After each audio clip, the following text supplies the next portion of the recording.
Can commissioners please check in?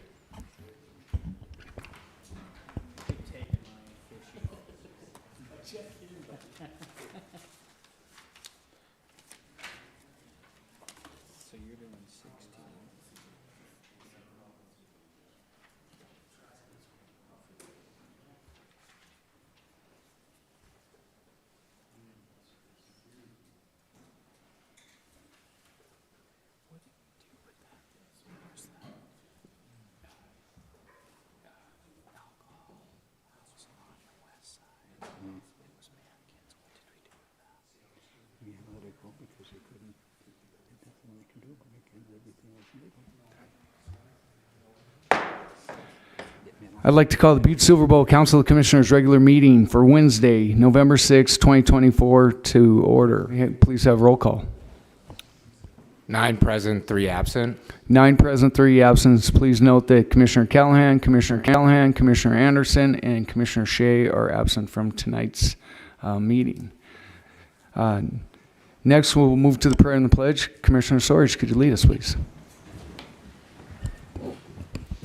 Thank you, Mr. Chief Executive, fellow commissioners. Almighty God, we implore you, look upon us and guide us this night as we make decisions which will greatly affect our community of Butte-Silver Bowl. Direct our thoughts, words, and deeds that we please you and best serve our fellow citizens. Amen. I pledge allegiance to the flag of the United States of America and to the republic for which it stands, one nation, under God, indivisible, with liberty and justice for all.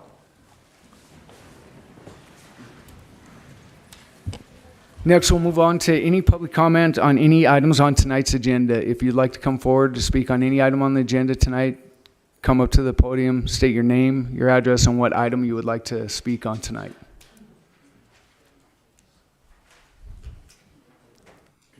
I'm Lori Johnston. Okay, Lori, there's a button on there that you could... There. Thank Thank you. you.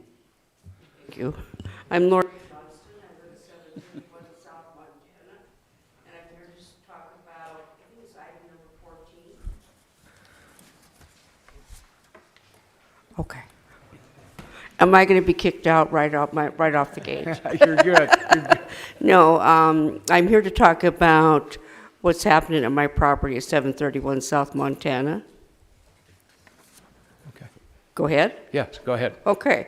In the spring of 2022, I met with Todd Hunkler regarding the subdivision that's being built on Iron Street in Montana. I'm a big, large gray house with an undercar garage. I'd had all of my parking taken away from me in 2014 on Montana when they put the turnoff to Anaconda. So I no longer have parking. There had been a constructive easement for the back where we used to be able to park, and that was taken away in 2022. I was told at that time that there would be an easement put in place up so I can get up to my property. There's an 8-foot drop around the property, so I can no longer access that.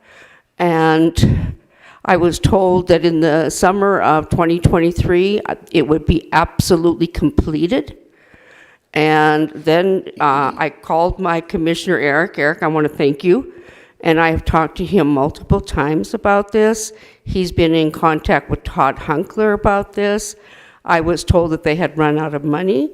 So I would like an accounting of the money that Butte-Silver Bowl has provided them. And I'd like to know where that money has gone. I am all for the subdivision. I don't live in the greatest neighborhood, but that's irregardless. I have a lovely home, and I deserve to be heard about that. So Todd finally told me that it would be done by the end of summer 2024. Here I am, November 2024. It is not done, nor has it been started. In August of 23, I signed a contract, which you should have a copy of, in which Todd committed to me what he was going to do for my property. Gentlemen, I'm 67 years old. I recently had to take the third floor property cement and plaster down to the slats, carried out, not through my the wheelchair access, but down 3 floors. And that was 3 years ago. I now have to start on a bigger bedroom upstairs and start again. I realize that's not your concern, but it is mine. 3 years ago, I was very capable of doing that, and so were my friends. We are losing the capability of doing this. And I don't know what is going on or what is being done in order for me to be able to access my backyard. Does this make sense to you? Thanks, Ms. Johnson. We can't, because this is public comment, it's not engaging back and forth, so I just Okay. wanted to let you know that. Okay. So I guess what I want from you is Okay. one, So I will say that this communication is probably going to get segregated, and then we could come back up and revisit this. okay, Okay? all right. Is there anything else I can do or say? Once it gets segregated, you might be brought back up. Okay, so stay Okay. here. No, that'll happen on the consent agenda, so you can sit down and then we'll bring you back up. Okay? All right, thank you. Thank you. Eric, thank you. Is there any other public comment on any item on the agenda tonight?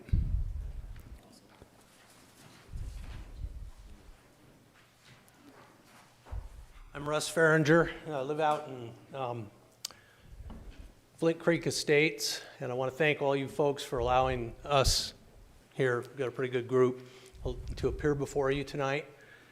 What we're here for is to register our objections to the conversion of a single-family house at 969 Craddock Road, Ramsey, to become a recovery residence for men by Hope Center Ministries. We're submitting a petition to the full council here, including additional signatures that we've obtained after our September submission that I dropped off to Commissioner Callahan, who's our commissioner. Our major objections: A, there's too many residents, 20 plus of them are projected, with 4 of them currently being registered violent offenders, and 2 of those involving weapons, even bank robbery. We have children living here in our subdivision.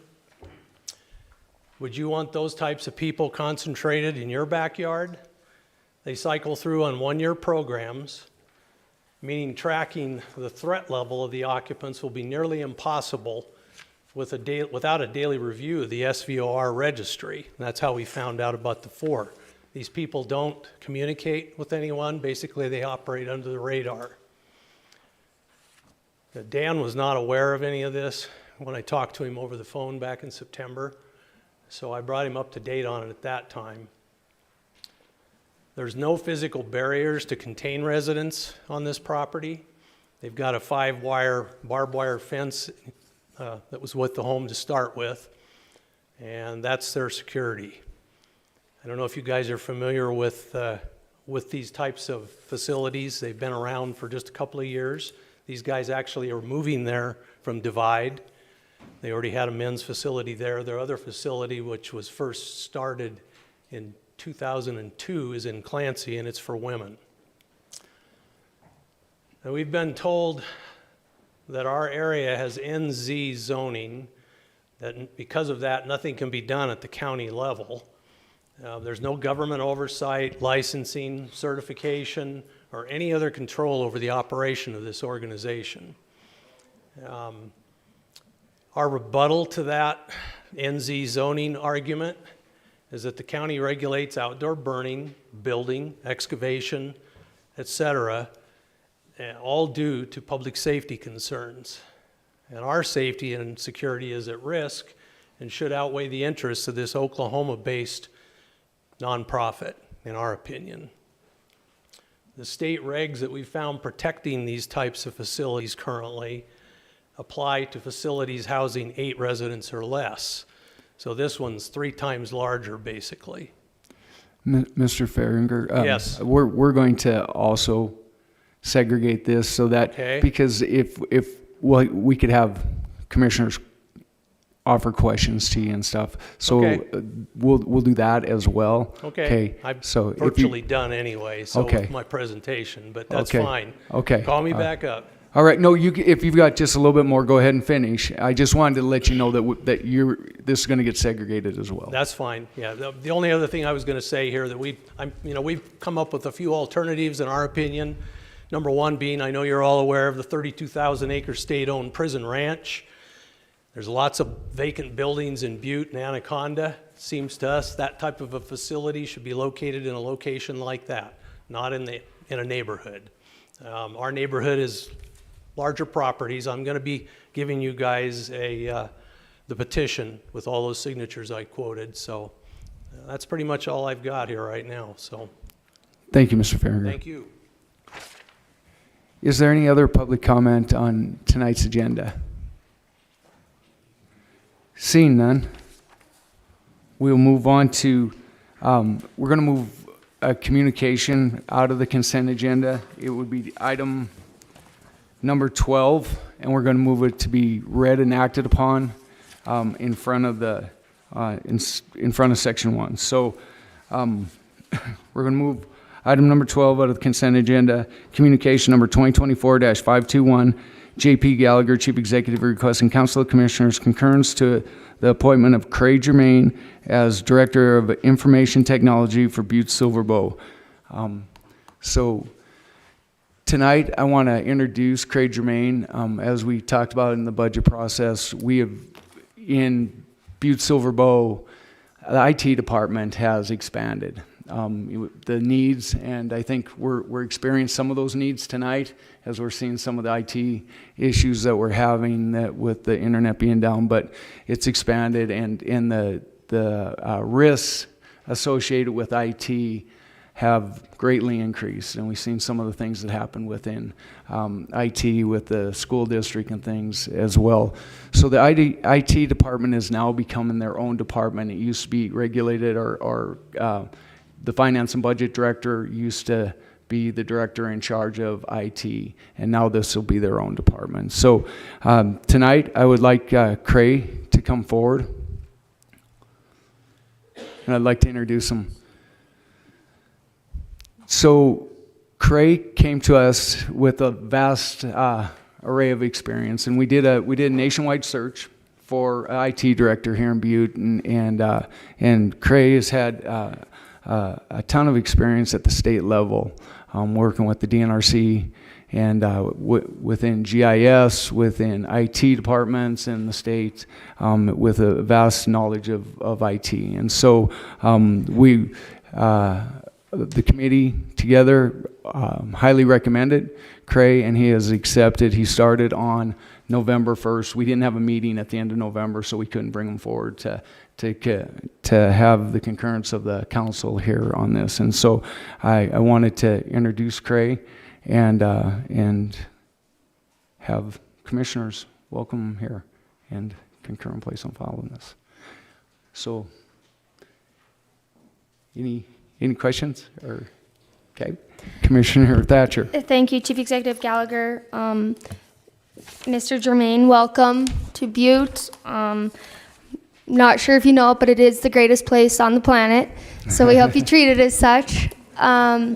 You have a great staff within the IT department, and I hope that the transition with everybody within the office goes well. So, welcome. I don't know if any other commissioners have anything, otherwise I'd make a motion. Okay. At this time, I would like to make a motion to concur and place on file communication number 2024-521. We have a motion and a second to concur and place on file communication number 2024-521. 521. I was going back onto another one. Is there anything on the question? Could commissioners please vote?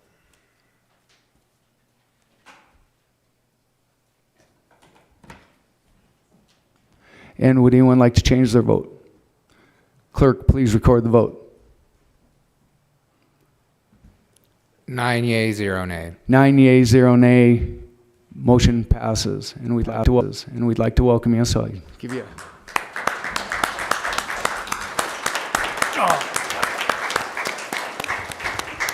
So with that, I would like Craig to be able to address the commissioners, kind of give a little background and welcome his wife Lori and his daughter Brina. Am I correct in saying yes? Tonight with us to introduce them, but welcome, Craig. Yeah, no, thank you, everybody. I really appreciate the opportunity to serve Butte-Silver Bowl.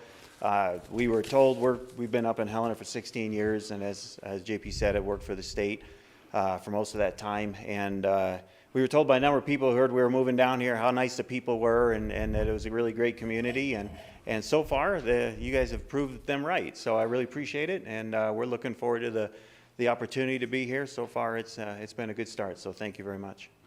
Yeah, and so everyone knows that being a Butte-Silver Bowl employee, it requires you to become a resident. That Cray is they're got their property listed in Helena, and they're working on to getting that change. So there is a time period through his probation that we're giving him some levity to get moved over to Butte here, and so that he has a chance to be able to sell his property and come and live in the beautiful community of Butte-Silver Bowl. So, and he is a horse guy, so if anyone knows of some horse properties that are available out there.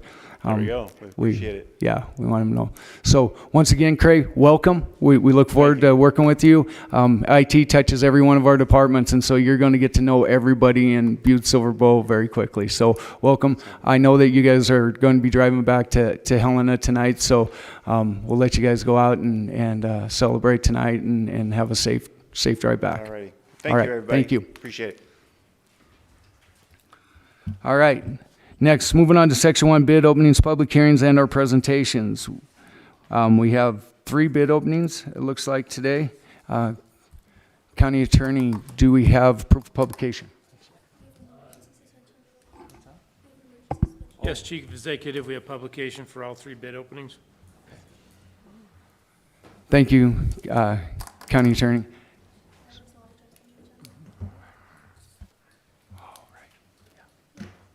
We'll do this, then we'll go back. Okay. All right. So the first one, communication number 2024-496, Mark Neri, Public Works Director, requesting Council of Commissioners concurrence to schedule a bid opening for November 6, 2024 for compactor for the Butte-Silver Bowl landfill. Director Neri. Thank you, Chief Executive Gallagher. Commissioners, looks like we have 2 bids. The first one is from Humdinger Equipment out of Lubbock, Texas.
Chief Executive, there appears to be a bid bond, and it appears to be in order. Thank you, County Attorney.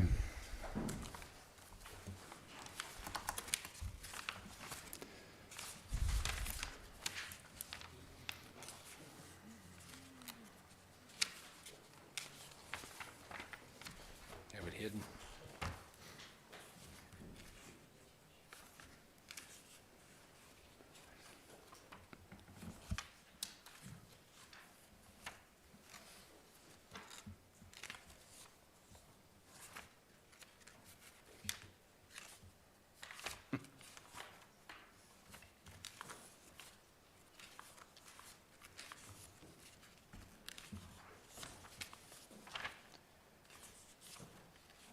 I know it's in here somewhere.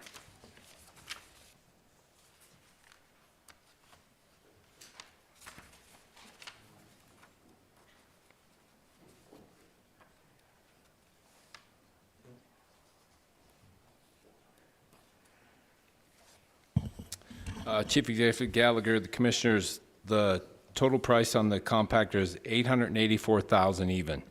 884 even. $884,000. The second bid is from Western States out of Missoula.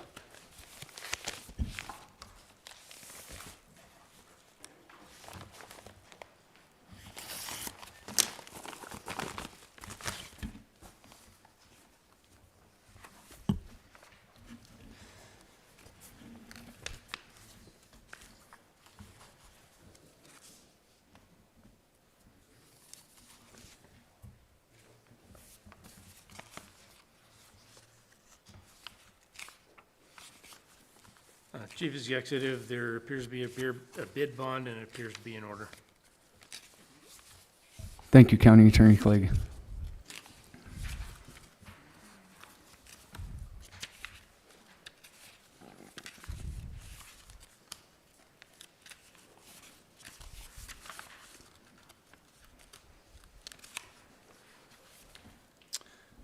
Chief Executive Gallagher and Commissioners, the total price on this one is $930,082. 930082. That's $930,082. Okay. So, Commissioner Thatcher. Thank you, Chief Executive Gallagher. At this time, I'd like to make a motion to refer communication number 2024-496 back to Public Works for a recommendation back to council. We have a motion and a second to refer back to Public Works. Is there anything on the question? Could Commissioner O'Neill. Thank you. Appreciate it, Chief. Mark, Bill Anderson just texted me and wondered about the engineer's estimate on that. Thank you. Chief Executive Gallagher, Commissioner O'Neill, it was $950,000. Thank you. All right. So we have a motion and a second. Could commissioners please vote?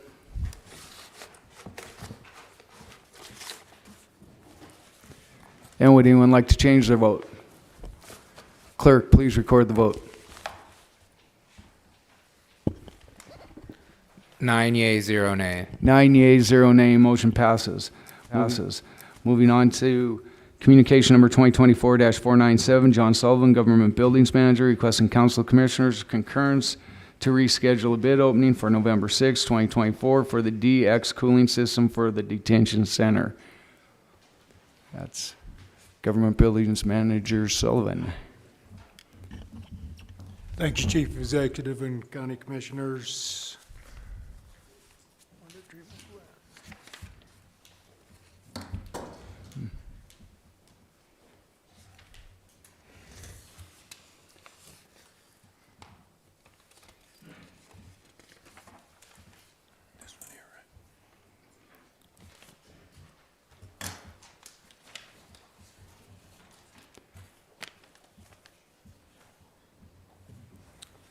First bid opening is from Butte Tin Shop.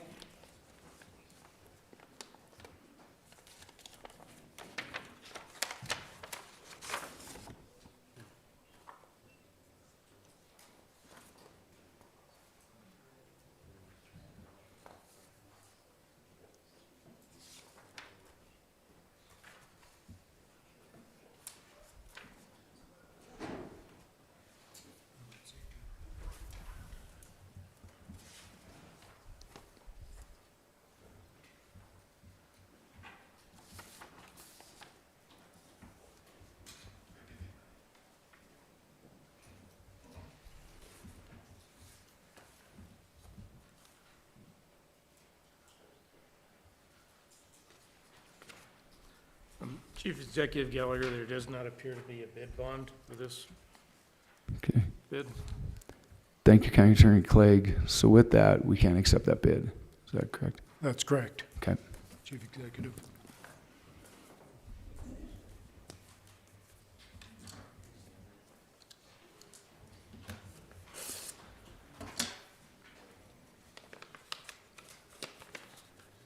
Chief Executive Gallagher and Commissioners, second bid is from Tri-County Mechanical.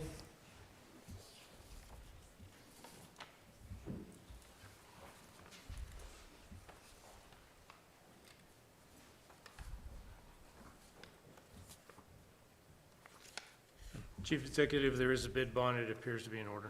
Thank you, County Attorney Clegg.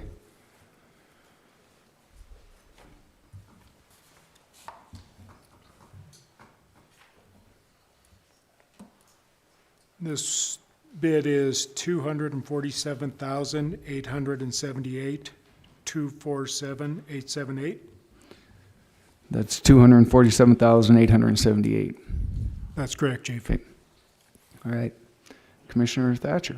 Thank you, Chief Executive Gallagher. At this time, I would like to make a motion to refer communication number 2024-497 to government buildings with a recommendation back to council. We have a motion and a second to refer back to government buildings and with referral back to this commission. Is there anything on the question? Commissioner Sorge. Thank you, Mr. Chief Executive. Commissioner Anderson texted me also. He wants to know the engineering estimate, please. Thanks, Chief Executive. Commissioner Sorge, the engineering bid on this, or estimate was $204,066. Could you repeat that, please? $204,066. So the engineer's estimate is $204,066. That's correct. Okay. Okay, we have a motion and a second. Is there anything else on the question? Could commissioners please vote?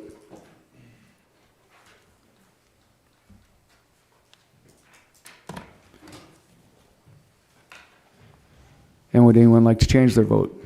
Clerk, please record the vote.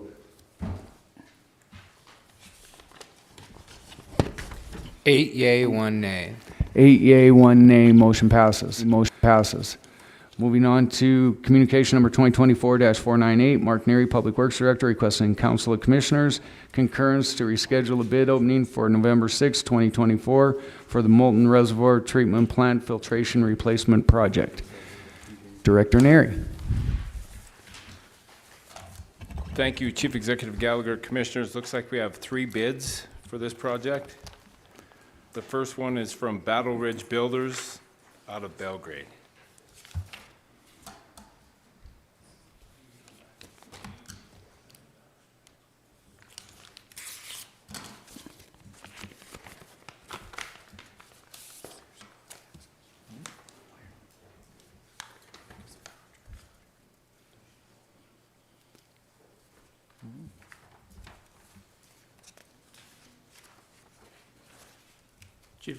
Chief Executive, there is a bid bond. It appears in order. Thank you, County Attorney Clegg. Chief Executive Gallagher, Commissioners, the total price on this is $4,326,000. $4,326,000. That's $4,326,000. Is that correct? Okay. 326,000. 326,000. Oh, Yeah. okay. 4,326,000. 4,326,000. Okay, thank you for the correction. The second bid is from MJD Contracting out of Clancy.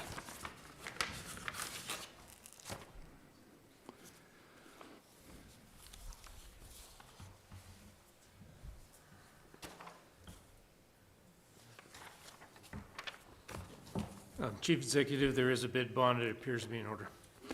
Thank you, County Attorney Clegg. Chief Executive and Commissioners, the total price on this is $2,700,000. $2,700,000. The final bid is from Sletton Construction out of Great Falls.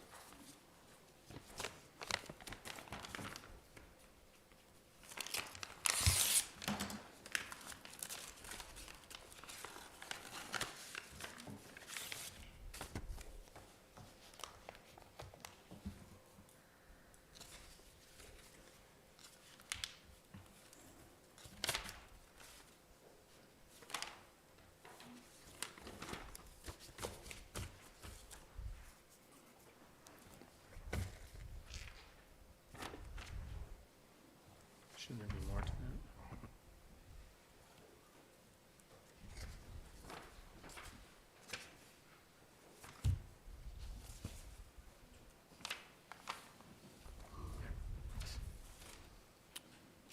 that? Chief Executive, there is a bid bond. It appears to be in order.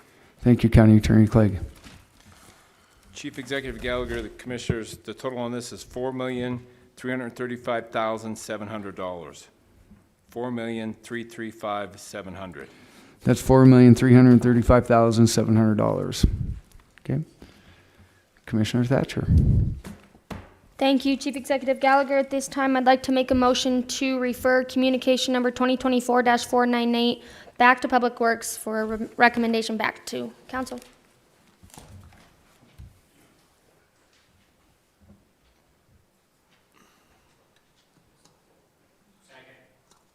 There's a motion and a second to refer back to Public Works Department. Is there anything on the question? No? Okay. Commissioner O'Neill. Thank you, Mr. Chief Executive. Also, engineering estimate for Bill Anderson. God bless you. Commissioner O'Neill, Director Neri. Chief Executive Gallagher, Commissioners, we had a price, an engineer's estimate total of 5.9, but we did buy some equipment, so it's either between 2.35 and 5.9. So it's a range. Thank you, Director Neri. So we have a motion and a second to refer back to Public Works. Is there anything on the question? Could commissioners please vote?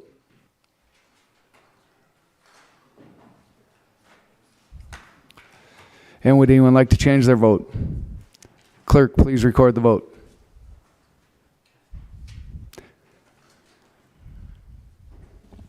9 yea, 0 nay. 9 yeas, 0 nay, motion passes. Now we're going to go back to actually running the meeting like we were supposed to here. I apologize. It was a late night last night.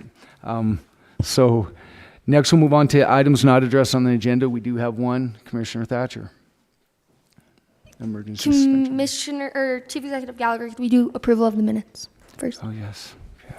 Let's do the approval of the minutes first. At this time, I'd like to make a motion to approve the minutes from October 16th, 2024 regular meeting and October 23rd, 2024 special meeting minutes. We have a motion and a second approving October 16th regular meeting and October 23rd special meeting. Is there anything on the question? Could commissioners please vote?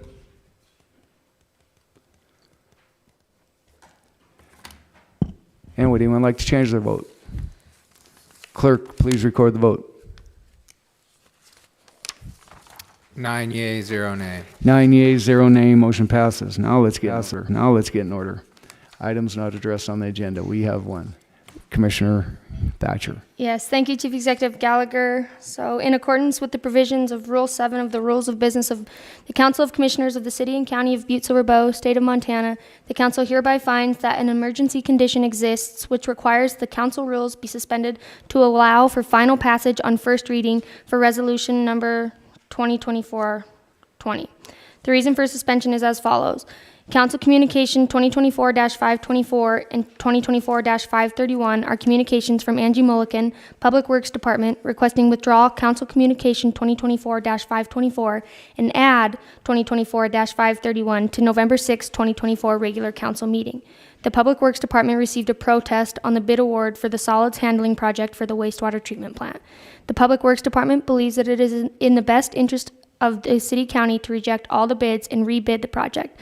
Council Communication 2024-531 is requesting to schedule the rebid opening on November 26, 2024. Based upon the foregoing and to allow this matter to be acted upon, the council hereby finds that an emergency exists which requires the suspension of the council's rules to withdraw Council Communication 2024-524 and add Communication 2024-531. We have a motion and a second to place communication number 2024-531 I think on tonight's agenda. Make the motion still. Commissioner? Okay, so we're good. So you made the motion on the suspension of the rules. Commissioner Morgan.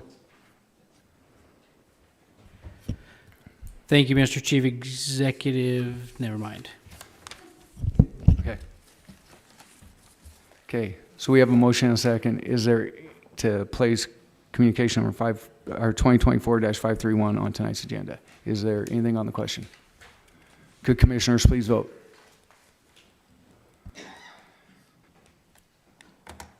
And would anyone like to change their vote? Clerk, please record the vote. 9 yea, 0 nay. 9 yeas, 0 nay, motion passes. Motion passes. All right, now we're going to go to the chief executive's report. I apologize for everybody out there today. I'm a little discombobulated here. Lack of sleep. We didn't get results in until very early in the morning, and I have not been to bed since last night. So I apologize. But I just wanted to say I appreciate every candidate that ran for office. It was a long night, and you know, when people run for office, they put a lot of their time, energy, and emotion into those. And so I want to congratulate those who won, but I also want to congratulate those who ran, because it takes something special for somebody to run for public office, because you sit in front of the public and you're subject to scrutiny on the decisions that you make. And so everybody that ran, the decisions that were made, and it was a monumental night, I think, in a lot of ways. And so we're going to see some changes in government, and we have some longstanding commissioners that will be leaving us, and we have some new ones coming in.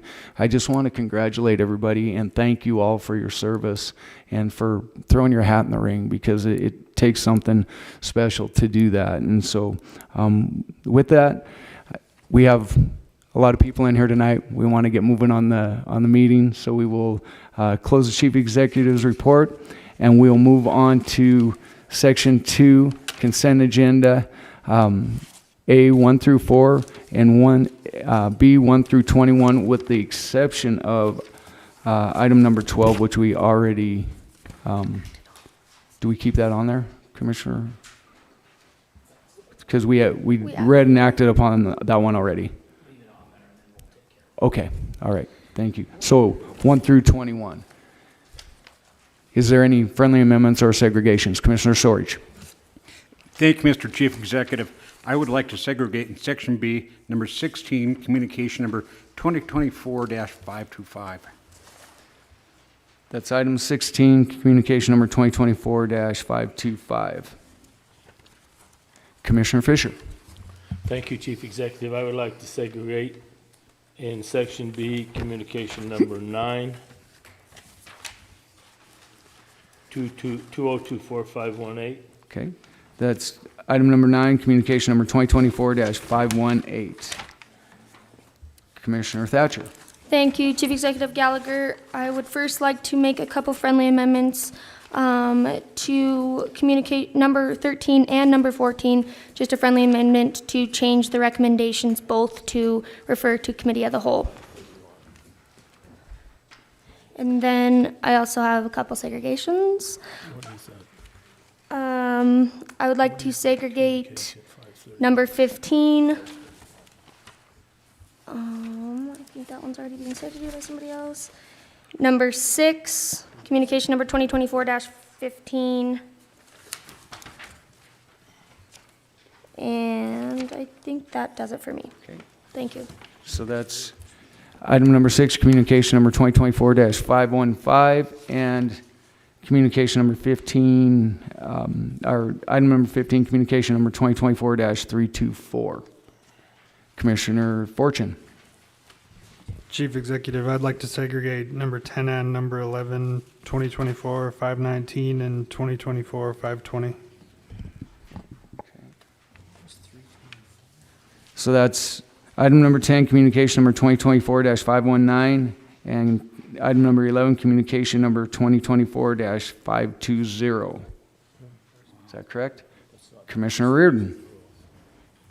Thank you, Chief Executive Gallagher. I'd like to do a segregate number 17, communication number 2024-526.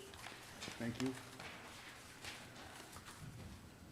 That's number 17, communication number 2024-526.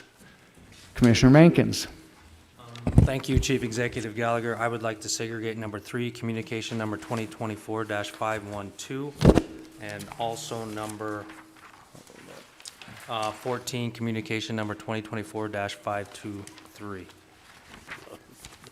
That's number 3, communication number 524, or 2, communication number 2024-512, And then what was the other one, Commissioner Mankins? Number 14, communication number 2024-523. That's item number 14, communication number 2024-523. Are there any other segregations?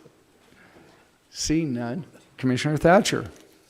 Thank you, Chief Executive Gallagher. I hope I get this right. I would like to make a motion to approve Section 2 consent agenda, Section A committee reports 1 through 4, Section B 1 through 21, with the exceptions of item number 3, 2024-512, item number 6, 2024-515, item 9, 2024-518, 10, 2024-519, 11, 2024-520, 14, 2024-523, number 15, 2024-524, and number 17, 2024-526.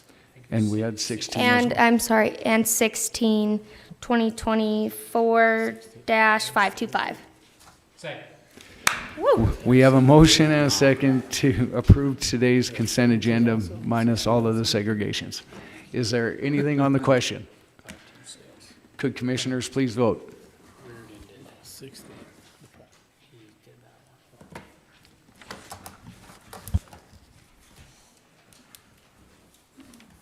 And would anyone like to change their vote? Clerk, please record the vote. 9 yeas, 0 nay. Yea, 0 nay. 9 yeas, 0 nay, motion passes. Moving on to item number 3, communication number 2024-512, Sean Peterson, Butte-Silver Bow Deputy County Attorney, requesting Council of Commissioners authorization to have Chief Executive Gallagher sign an easement for ingress, egress, and utilities for Montana Abstract and Title Company on behalf of James and Bernice Blankenship. Commissioner Mankins.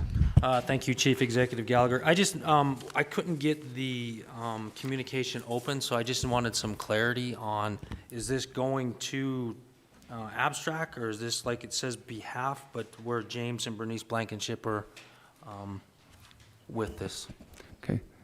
Thank you, Commissioner Mankins. I think Director Neri has a question, or has the answer for that. Thank you, Chief Executive Gallagher. Commissioner Mankins, there's a piece of property on the East Ridge that the Blankenships own and they're trying to sell, and Butte-Silver Bow has a piece of property there where there's a road going in that there was never an easement. That's what this is for, an easement to get into their property.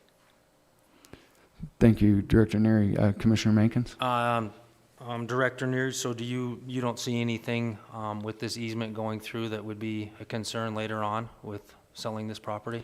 Commissioner Mankins, Director Neri. Chief Executive Gallagher, Commissioner Mankins, no, we looked into it. Sean reached out to all of us before he made this communication. Okay. Thank you, Director Neri. With that being said, then I would like to concur and place on file communication number 2024-512. We have a motion and a second to concur and place on file communication number 2024-512. Is there anything on the question? Could commissioners please vote?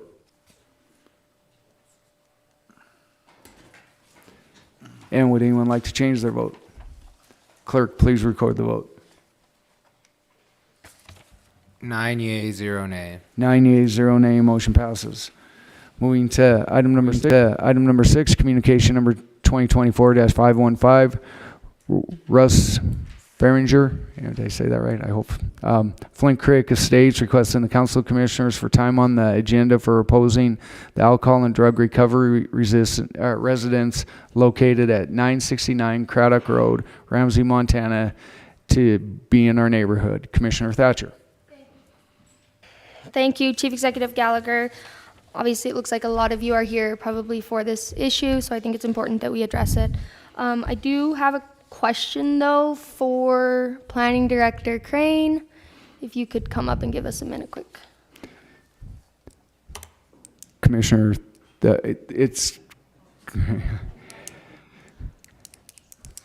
Commissioner Thatcher, Director Crane, welcome. Thank you. Hi, Julia. Quick question. So, Mr. Feringer mentioned early on about NZ zoning, and how it's applicable in this situation. Could you go into a little bit about that so we can understand, I guess, how they're being affected by that and what we can be doing, I guess, in the situation? Sure. Commissioner and Director Crane. Sorry. Chief Executive Gallagher, Commissioner Thatcher, I'm Julia Crane, Planning Director, responding to the question on NZ zoning. In Butte-Silver Bow, there are portions of the city-county that are zoned, and there are portions of the county that are not zoned. NZ indicates not zoned, which would mean that in a zone district, there are typically permitted uses that are allowed to occur in that zone. For instance, if you live in an R1 zone, you are allowed to have a single-family home. If you live in if you have a business or a building in a commercial zone, you're allowed to have certain commercial uses in those. There are several instances of non-zoned areas in the zoned portion of the community, and then the outlying area, the majority of which is not zoned, which means any permitted or any use can occur there, whether it is permitted or not permitted. Thank you, Director Crane. I'm hoping maybe other commissioners might have questions. If not, we can figure this out. I got Commissioner O'Neill, and then I'll go to Commissioner Reardon. Thank Commissioner you, Chief O'Neill. Executive. Appreciate that. Thanks, Julia, for coming up. I guess my question is, I feel for you guys. I have a couple of these properties, houses directly down the street for me. I mean, so this is the worst part about this is it's like I'm not against treatment. I'm not against any of that. I think it's great, but you know, having it down the street from you is straight up. It sucks. It is. It's unfortunate. It's. I have kids that they don't walk down that way, or they'll walk the other way. I'm not saying that there's bad people that are in the house, but I mean there has been some crazy things that's happened. The police are there quite often. It's just annoying, and I'm in agreement that it should be in a different neighborhood. It should be in buildings. It shouldn't be in a residential home where, that's where you go buy a house. You want other families and people and kids and rabbits and stuff like that. And however, with the state, if you'd help me out here with this, in the laws, I don't know how much we can do about that. I know it's kind of the people rallying and complaining. I hate to say complaining, but it's truthfully to rally up and try to fight the fight to make that not happen. I don't know if it's anything that we can do as the government or anything how we can actually stop that. If there is a way to do that, it'd be great, but I feel your pain. I have a couple in my area down on Gaylord Street. So if you could answer that question for me, that'd be awesome. Thank you so much. Commissioner O'Neill, Director Crane. Chief Executive Gallagher, Commissioner O'Neill. I am here representing the perspective from zoning, and we collaborate fairly extensively with our partners at the Butte-Silver Bow Health Department. Much of residential living also in some cases involves sanitation and other state laws that become relevant.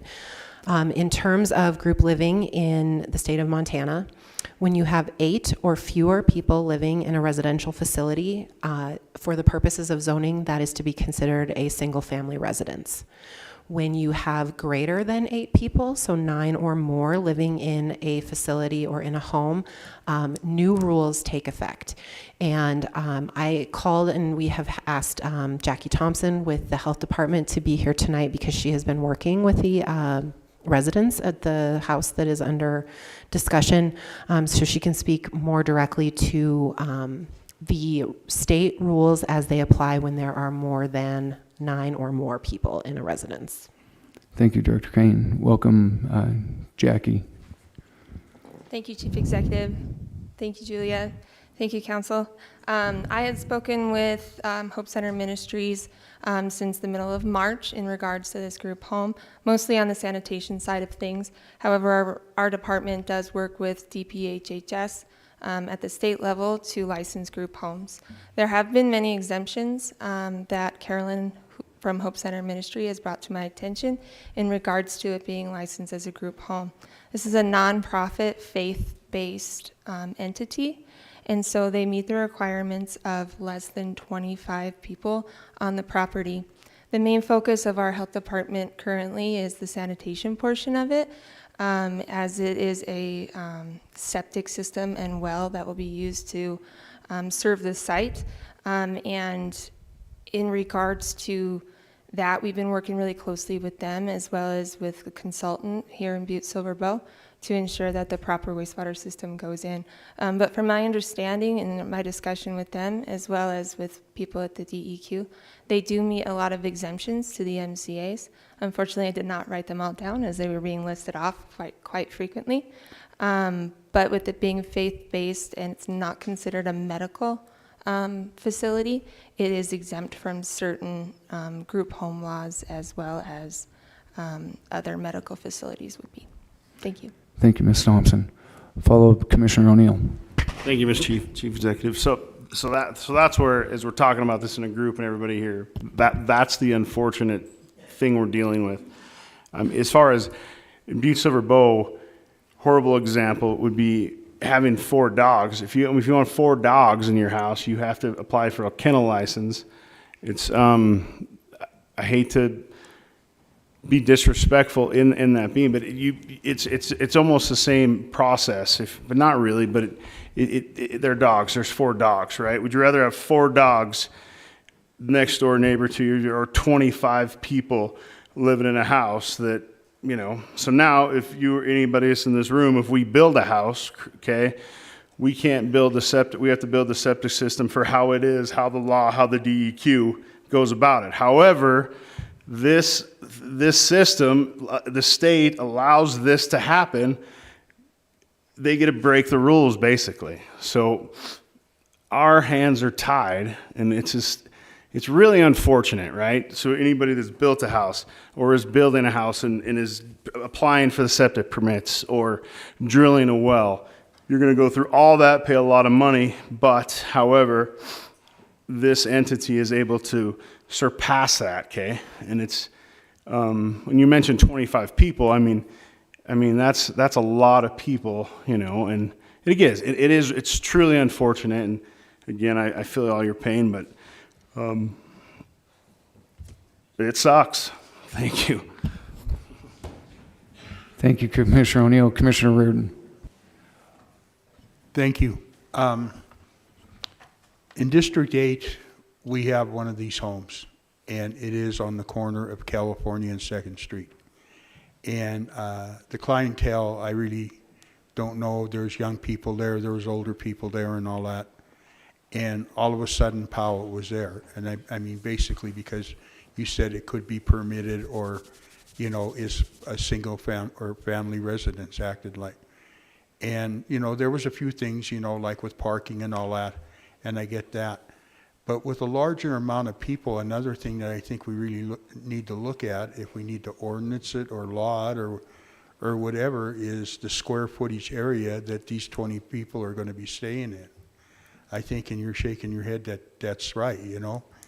And the thing about it is the other hanger I think that we got with the sanitation and the growth that we have in this community is, I think you're right on with the well and the septic system. We've already experienced some issues with people running out of water in certain areas of town that are in rural situations. So, I mean, for right now, with the regulatory part of it and all that stuff, you know, like you said, we're kind of tied here. I mean, you know, you're our communication with it, and what I get out of this is that basically they're legit, they're ready to go.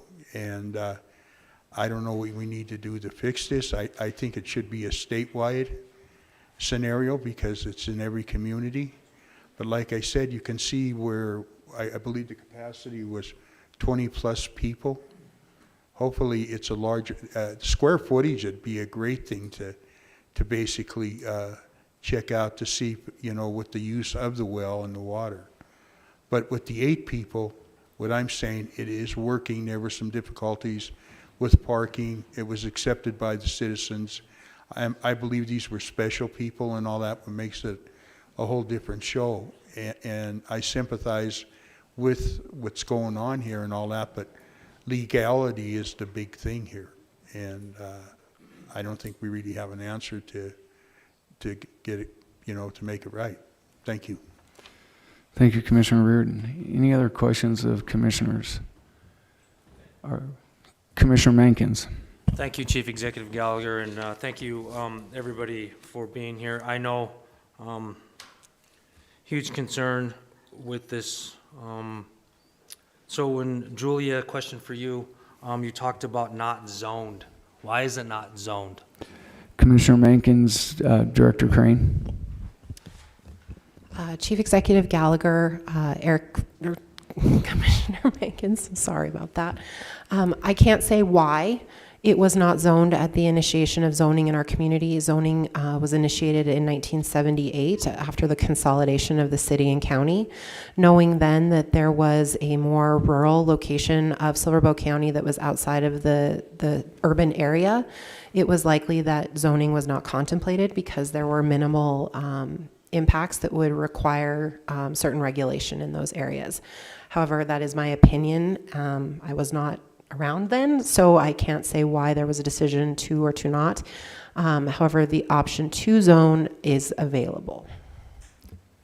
Thank you, Director Crane. Do you have a follow-up, Commissioner Mankins? I do have a follow-up. So with that, zoning is available now moving forward, is what you're saying, or to the present time, or? Commissioner Mankins, Director Crane. Chief Executive Gallagher, Commissioner Mankins, to this point is, and to my knowledge, there has not been zoning contemplated for this area. We are in the process of rewriting the city-county zoning ordinance, at which interval, if it is the intent or the desire of the public to provide zoning in this area, based upon the 2020 comprehensive plan, that is something that we could incorporate. I have not analyzed the map in that area to determine what the prevailing place type is in that zone or in that area of the county, but that could be something that would guide zoning in the future should it be the preference of the public to do so. Thank you, Director Crane. Follow-up, Commissioner Mankins. So another follow-up, I'll have a couple. So with that process, so there's a lot of people out here that are concerned moving forward. I don't know about in this moment right now, but what would be their process to get this zoned? What do you think the time frame was, or where would they go to start this zoning process? Commissioner Mankins, Director Crane. Chief Executive Gallagher, Commissioner Mankins, if the members of the neighborhood are interested in zoning this area, they could initiate a conversation with the planning department to discuss whether or not they would like to do so or proceed with that. And then we would look at how the place type is constructed and what uses were contemplated in that area. And it would likely be integrated into the overall zoning process that we are in the process of drafting right now. In terms of timeline, it is our anticipation that we will be bringing a draft ordinance to you in the early winter, so January or February of 2025 for consideration. And through the public process that will be associated with that, we would entertain the public shaping potential zoning in that area. Thank you, Director Crane. Follow Commissioner Mankins. So for the people out there, would zoning stop this if this was zoned in R1? Commissioner Mankins, Director Crane. In this particular instance, if it were 8 or fewer, it would not. If 8 or fewer are living in a residence of this nature, it is considered a single-family home. If 9 or more are living there, they then are required to comply with the Department of Public Health and Human Services regulations on a facility of this nature. However, in the state law, there is nothing that precludes Butte-Silver Bow from requiring conditional use permit for a facility of this nature, which allows us to analyze the proposed project based upon 20 criteria that look at the potential impacts of the development in the surrounding neighborhood. Thank you, Director Crane. Follow Commissioner Mankins. So has Butte-Silver Bowl permitted a conditional use permit at this time? Commissioner Mankins, Director Crane. Chief Executive Gallagher, Commissioner Mankins, no, we have not, because this particular area is not zoned. Thank you, Director Crane. Follow up, Commissioner Mankins. Thank you. So does this, I don't know, group or I don't know the name, I apologize for not knowing, but this group, do they need a permission or a conditional use permit in order to go forward with this? Commissioner Mankins, Director Crane. Chief Executive Gallagher, Commissioner Mankins, no, because the zone is not zoned. The area is not zoned. Thank you, Director Crane. Commissioner Morgan. Thank you, Mr. Chief Executive. Julia, on the zoning change, if there's an established residence in a non-zoned location that is following the current MCA code, if we go and zone it, isn't that property grandfathered in? Commissioner Morgan, Director Crane. Chief Executive Gallagher, Commissioner Morgan, yes, in a simple sense. It is more complicated than that, as we would have to look at the use, and we would need to determine within our code what we consider grandfathered uses to be. I would say if there are existing residences in that zone that are single-family homes, ranches, agricultural properties that are used as horse properties, for example, or productive lands, we would want to retain those uses and allow those to proceed, and we would likely look at what exists in those zones at this time, or in that area. I keep calling them zones, I'm sorry, in that area, to make sure that what we do allow as permitted uses in those areas would be able to continue. Thank you, Director Crane. Commissioner Reardon. Thank you, Chief Executive Gallagher. I just have one quick question for you. How big of an area of this property is? Are we talking acres? Are we talking lots? Are we? Commissioner Reardon, Ms. Thompson. Thank you, Chief Executive Gallagher, Commissioner Reardon. The property itself is, I think, roughly 18.3 or 18.8 acres. The home that currently resides there is just over 5,300 square feet, but they are converting a heated shop into a bunkhouse. So as far as capacity goes, they just have to meet fire codes as far as capacity on that property. And then they're also looking at utilizing a heated barn area for group meetings and meetings and things like that, yeah. Okay. Thank you, Ms. Thompson. Thank you. Thank you. Commissioner Mankins. So going off of what Commissioner Morgan has stated about grandfathered in, so where does this process, don't we have to check some more boxes before we could go forward with this? Commissioner Mankins, Director Crane.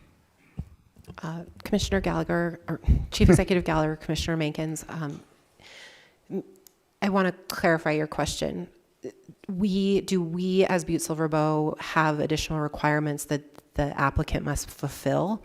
From a zoning perspective, no, because there is no zoning in that area, which means the provisions that we apply under the Title 17 do not apply to this property. It is currently under the jurisdiction of the Butte-Silver Bow Health Department, as they are assisting with securing the appropriate sanitary services for the property, and they are also working to ensure compliance with DPHHS requirements. Thank you, Director Crane. Follow-up, Commissioner Mankins. So that sanitary process, what is that sanitary process, seeing that you're looking at 25 people working, 35 on a home that big? Doesn't seem that would be feasible at the time right now with what's been in there, and the homestead's probably back to the 1900s. Or I guess you could tell me when it was established or built. Commissioner Mankins, Ms. Thompson. There you go. Thank you, Executive Gallagher, Commissioner Mankins. So currently, right now, what resides as far as sanitation on that property is an unpermitted septic system. It was put in back in the reboundary was done in 2005, which stated that the previous owner had installed the system himself and had shown record that it was installed appropriately.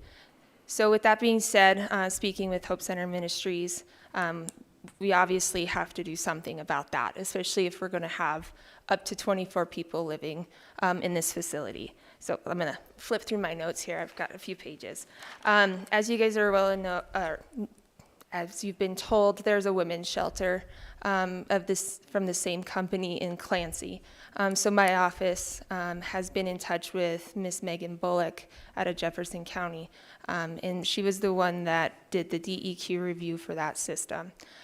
Based off, most of the time when we're doing a single-family residence, as far as the septic system goes, it's based off the number of bedrooms. However, in this situation, we weren't allowed to do that. So what we did was based off capacity. So we went with a max capacity of 24 people, and based off DEQ regulations, it helps us to determine how many gallons per day per person, which will help us size the system to make sure it doesn't degrade the water. I've been working really closely with Ms. Sarah Jones, who's the professional engineer on this, and we have determined that it's also going to be upgraded to a level 2 treatment system, which reduces the nitrogens that are in the effluent coming out of the system by over half, and so the degradation of it will be much smaller, larger system, larger drain field, and a much better treatment system in the ground to ensure that we're not overloading that nitrate barrier. Thank you, Ms. Thompson. Any other further questions? Oh, Commissioner Morgan. Thank you, Mr. Chief Executive.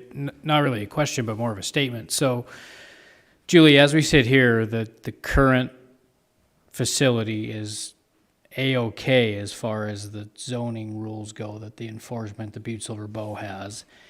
In the event the residents of the area want to move to the next step, it would be to have them contact your office to really start the process of starting to zone that area. Now, part of that process is making sure that the area that they're going to zone is going to be encompassing of a lot more than just this parcel. So there's a lot more to it of what they would be including in that, but they would have to talk to your office of exactly what that would be, and then that would get that process going. As far as the council goes tonight, there's nothing that we can enforce because everything is by the books as it is right now. We've had these same conversations in the past. I think it was in your district before.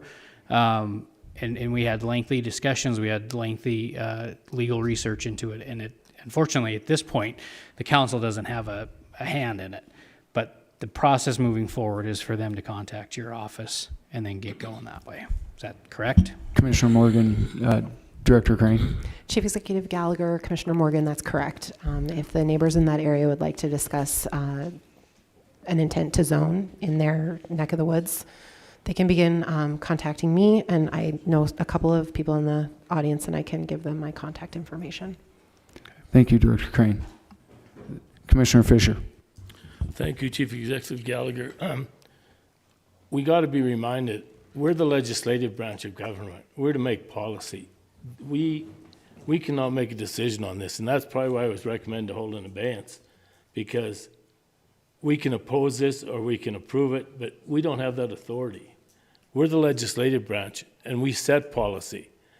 And the process and procedure would come through the council, but it's going to be a long run to get there. So all I can say right now is we can say whatever we want up here, and the discussion's been very healthy, but we have no dog in the fight at this point. So, thank you. Thank you, Commissioner Fisher. Commissioner Mankins. Thank you. I mean, it just sits bad. I just feel, I mean, I know that like everybody says that we need this. I'm going out on a limb. I mean, this property is close to $1 million and it's a nonprofit. I find that just ridiculous. And, you know, like Commissioner Morgan said, I fought for this before, and there's just one more loophole. Hopefully that in this next legislative session that we can, you know, hopefully some people can rally together to get something taken care of to stop this and these loopholes that are going on. So that's my piece, sorry. Thank you, Commissioner Mankins. Any other comment? Okay. Commissioner Thatcher. Thank you, Chief Executive Gallagher. Just echoing a lot of the sentiments. I appreciate the conversation tonight. Like Commissioner Morgan said, get with Julia Crane if that's what you guys intend to do. I'm sorry, like Commissioner Mankin says, this does suck in a terrible way to put it. So I am sorry. But as for this communication, it was just asked that you were able to come up here and speak. So we've allowed that. So now I'd like just to make a motion to note and place on file communication number 2024-515. We have a motion and a second to note and place on file communication number 2024-515. Is there anything else on the question? Could commissioners please vote?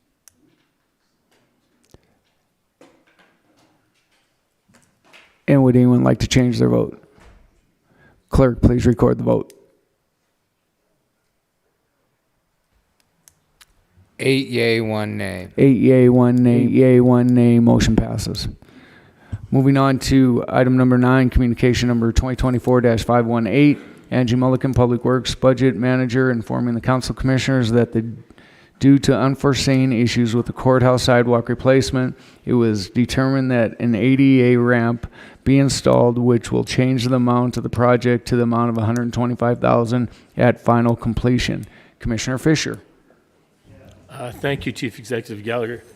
Reason for segregation on this one is we're not able to pull up the PDF, so I did read it earlier in the week, but this project to custom concrete was a $9,800 project. And then they ran into some complications, whereas there was a coal chute under there and there's a tree stump under there, and then they had to put some railing up and stuff. I guess my concern is, shouldn't we have stopped at the $9,800 and reevaluated and then put this out to bid? It's in excess of $80,000, $125,000. What happened is, according to the way I read it, was we just kept adding people to it, concrete, and then we had another contractor, then we had to have Haas Steel build a railing for it. So I'm a little bit confused about how we get into a, $125,000 project when it started out at $9,800 bucks. If anyone could answer that, I'd be happy. Thank you. Commissioner Fisher, Angie, willing to answer that? I think I could answer a little bit to that. The situation was that we had issues with the staircase in the back. It has needed to be done. When we first brought this forward, we were able to do a minor repair that we thought was able to do that. As soon as they got into the ground, it became a heck of a lot bigger project. The challenge that we had were having contractors on site and the availability. When we first bid this out, there was one contractor that was available to do that at that time. And then when they started into the project, then it did increase costs and what went along with it. And then we made it so that it became a truly ADA accessible ramp, which, as we've been dealing with a lot with this body, the ADA accessibility added a lot of cost to it, including the railing and stuff. The rail that had to get put on there, it became a different level of rail that had to be put in based on the ADA requirements. So out of no intent was this to skirt the bidding process. It was just kind of when they were in, it just added cost to it. But I'd allow Angie to respond to that a little bit, but I think I covered it fairly well. You did cover it very well. I think the one thing that I would point out, though, is as we had pulled out the tree stump, filled in the hole from the coal chute, figured out the pipe that was found and all of that, had we have stopped, we would have ended up spending quite a bit more money, because we would have had a different engineer come in, a different contractor come in, reassess everything that had already been assessed. So it's almost cost savings to just continue on. Commissioner Fisher. Thank you, Chief Executive. Thank you, Angie. I appreciate all that. And I do understand, we had the ice falling off, somebody got hit in the head. I read the whole thing thoroughly. But the point goes back to, we started with a $9,800 project, and we ended up paying $125,000 for it. I mean, if that was at your house, would you do it? If it's anybody else's place, would you do it? Just because we're the local government, we don't have a right to do that. We don't have a right to spend the taxpayers' money by just going out and saying, okay, custom concrete, you're going to do a $9,800 sidewalk, it's all going to be good. I think somebody failed in engineering this project. Somebody should have known there was a coal chute and a tree stump under there before we started digging it up. So, I mean, I'm totally for this project. I have no problem with it. I think it's a great idea, and the railings, it's great. But the process is wrong. The process and procedure is wrong. And if we keep doing this kind of stuff, I mean, you know, it's not just like it's $36,000. It's $125,000 compared to 10. I mean, I don't have the answers to it. And, I mean, it's already done, it's paid, had no consideration from the commissioners till it's time to pay the bill.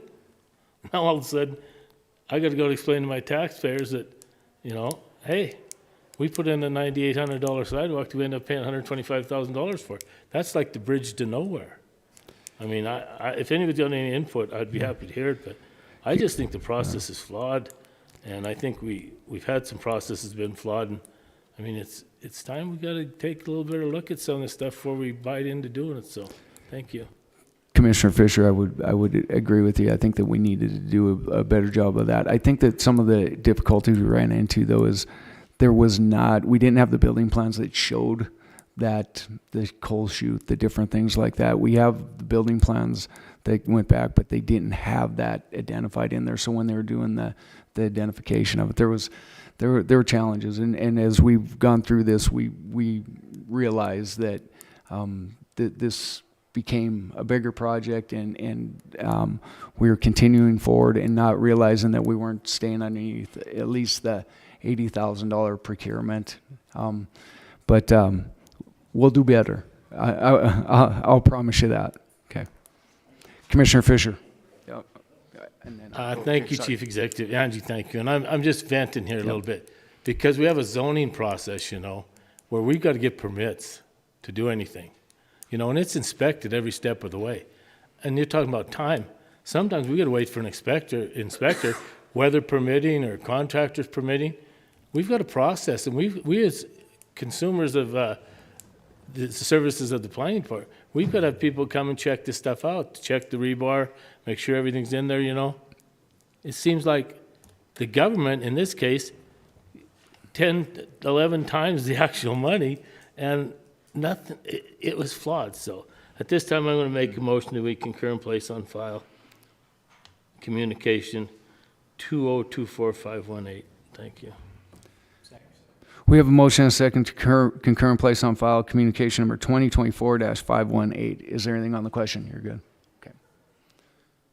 Commissioner Morgan. Thank you, Mr. Chief Executive. Just, there's really nothing to concur on this, so it should be probably just a note in place on file. Note in place on file. Commissioner Okay. Fisher would amend that. Thank you, Chief Executive. Thank you, Commissioner Morgan. At this time, I'll amend my motion to note and place on file communication 2024-518. Second. We amended the motion to note and place on file communication number 2024-518. Could commissioners please vote?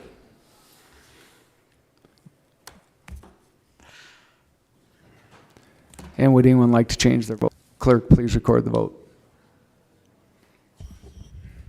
9 yeas, 0 nay. 9 yeas, 0 nay. 9 yeas, 0 nay. Motion passes. Moving on to item number 10, communication number 2024-519. Angie Mulligan, Public Works Budget Manager, requesting Council Commissioners schedule a RFP opening for December 4th, 2024 for General Contractor Construction Management, GCCM contract for the Animal Shelter Remodeling Project. Commissioner Fortune. Chief Executive, I got a couple questions on this, but I guess my main question is why does this need to be GCCM?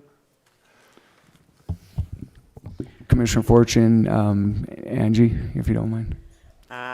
There are two on here. We're doing GCCM and design build because it is the quickest way, because we have ARPA funds that have to be contracted by December 30th. So it's the quickest way to contract all the funds.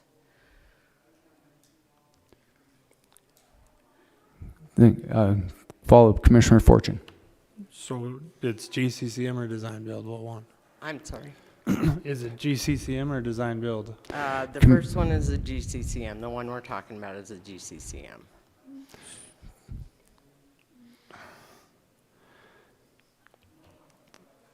I don't understand how it expedites our process.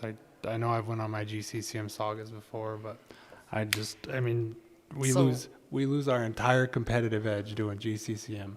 And I get we get grant funding, but what are we gaining here? I mean, we're basically going to run into what we just talked about on item 9. I mean, we have no plans or anything. We're just going to open the checkbook and hope that the budget works. I mean, we're going to pick someone and then just let them decide the budget for us.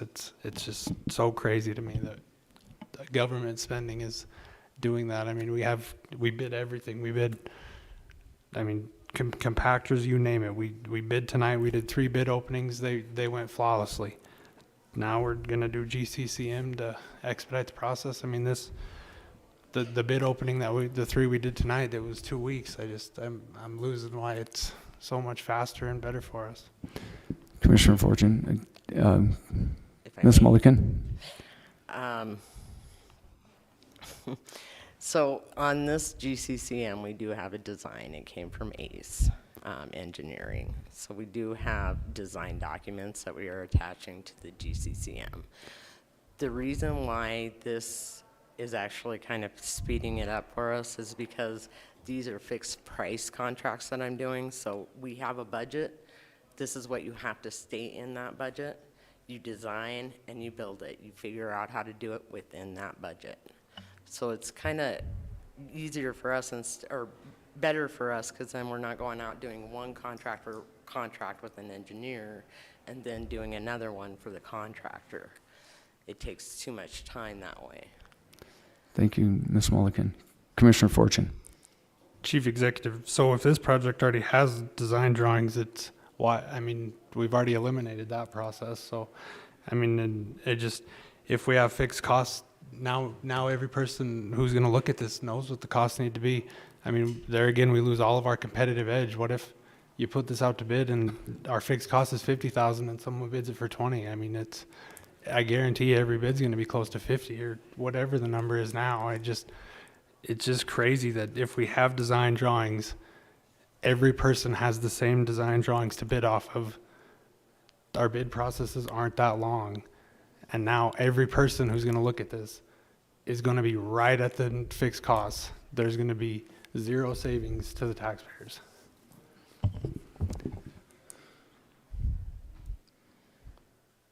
Commissioner Morgan.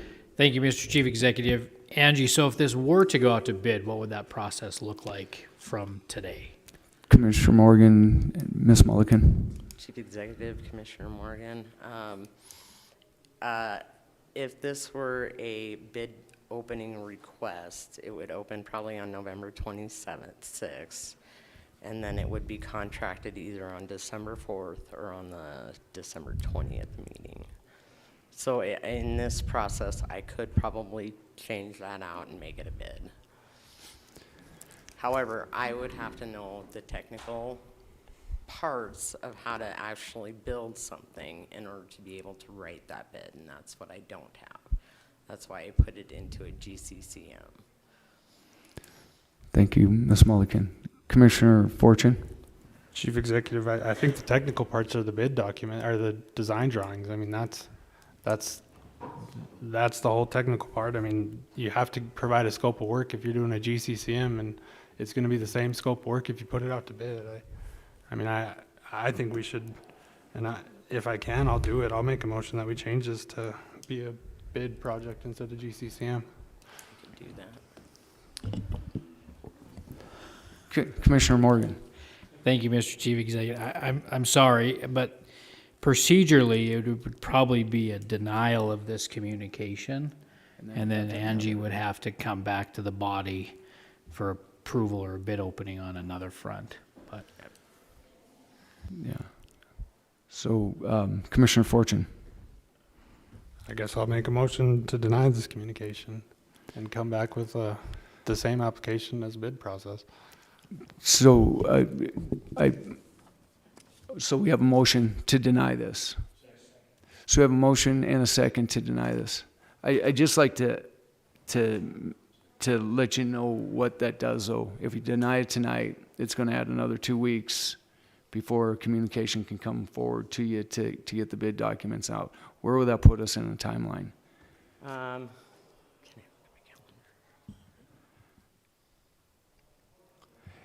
And that's one of the things that we're on against with the ARPA funds. We got to make sure that we obligate the ARPA funds before December 31st. So we want to make sure that no matter what decisions, otherwise there's a potential for us to.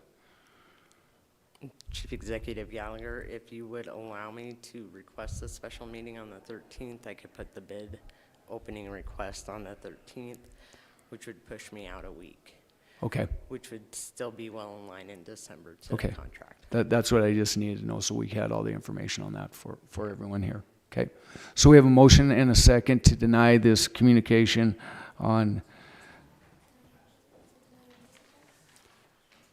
Is it denying place on file? Is that correct?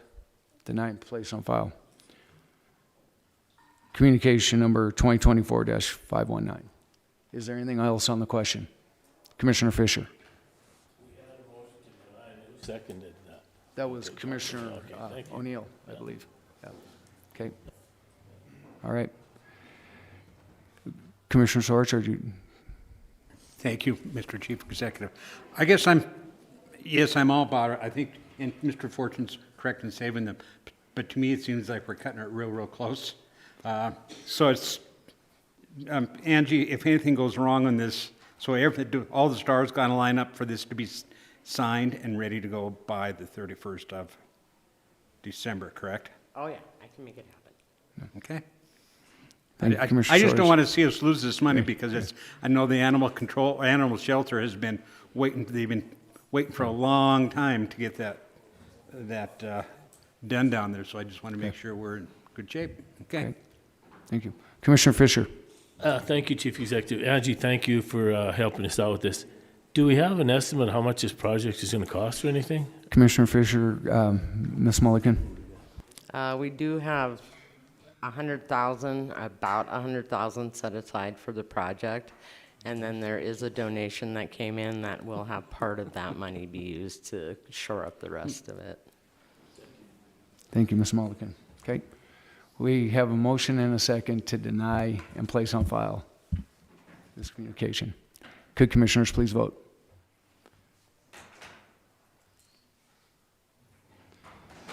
And would anyone like to change their vote? Clerk, please record the vote.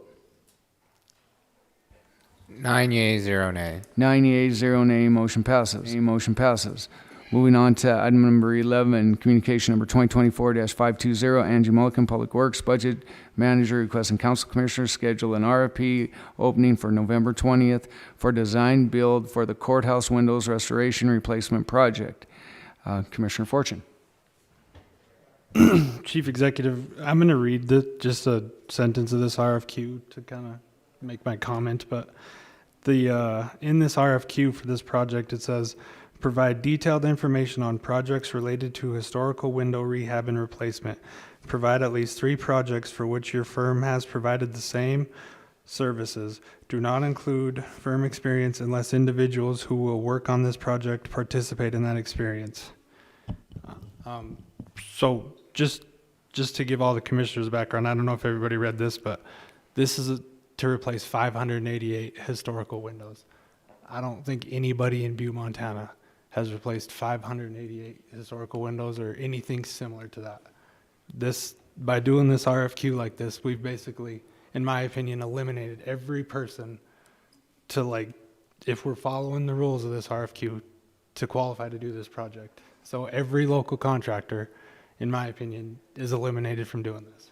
Oh, no. Is that our best move? And maybe I'm overthinking it, but I didn't do that just for this. Right.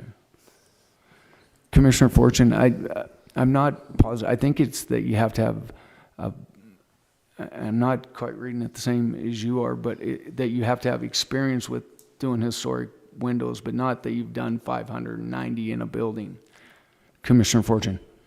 Chief Executive, this says the same services. I'm not saying, and I know there's gray area with that, but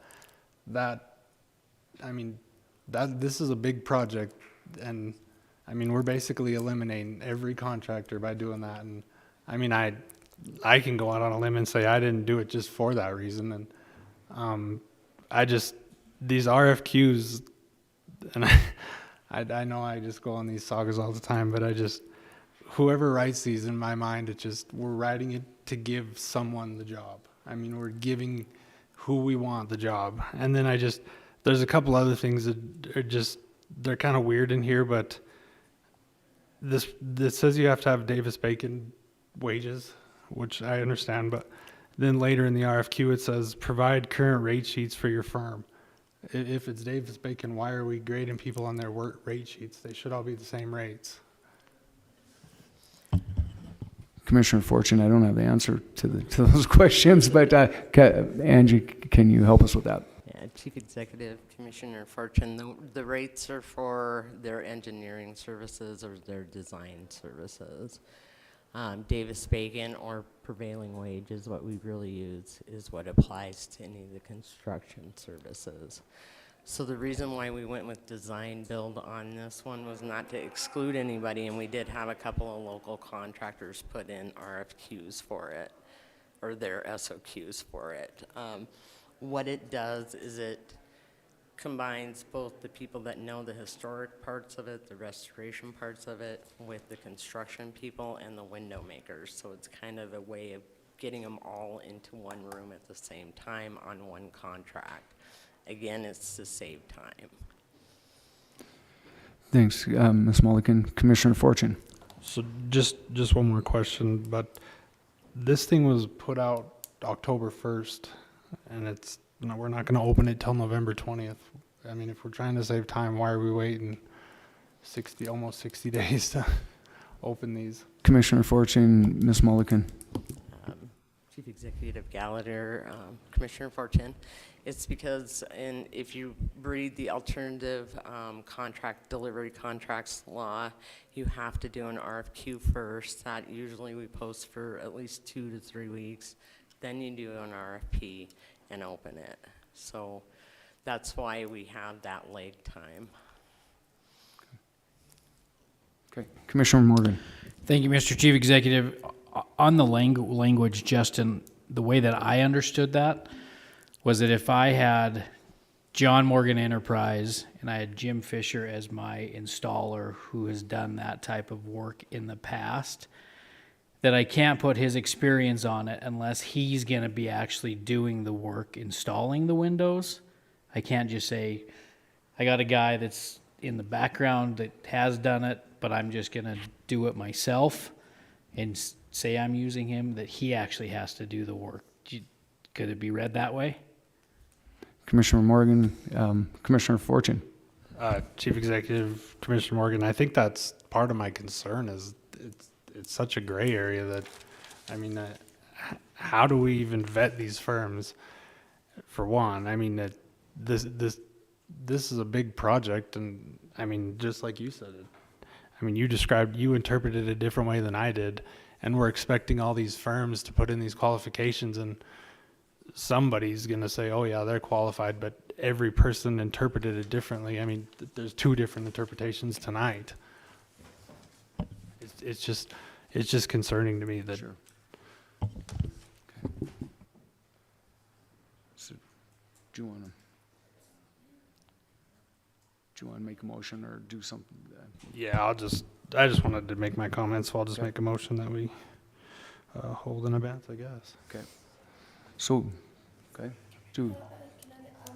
Motion. Okay, well, it hasn't been seconded, so it couldn't, there's no substitute motion. Is there a second Or to? he can do it. No, we're referring it to the committee. Yeah. I just said that because it says hold on here, but Okay. I'll refer it, that's fine. Okay. You'll withdraw? Okay, Commissioner Thatcher?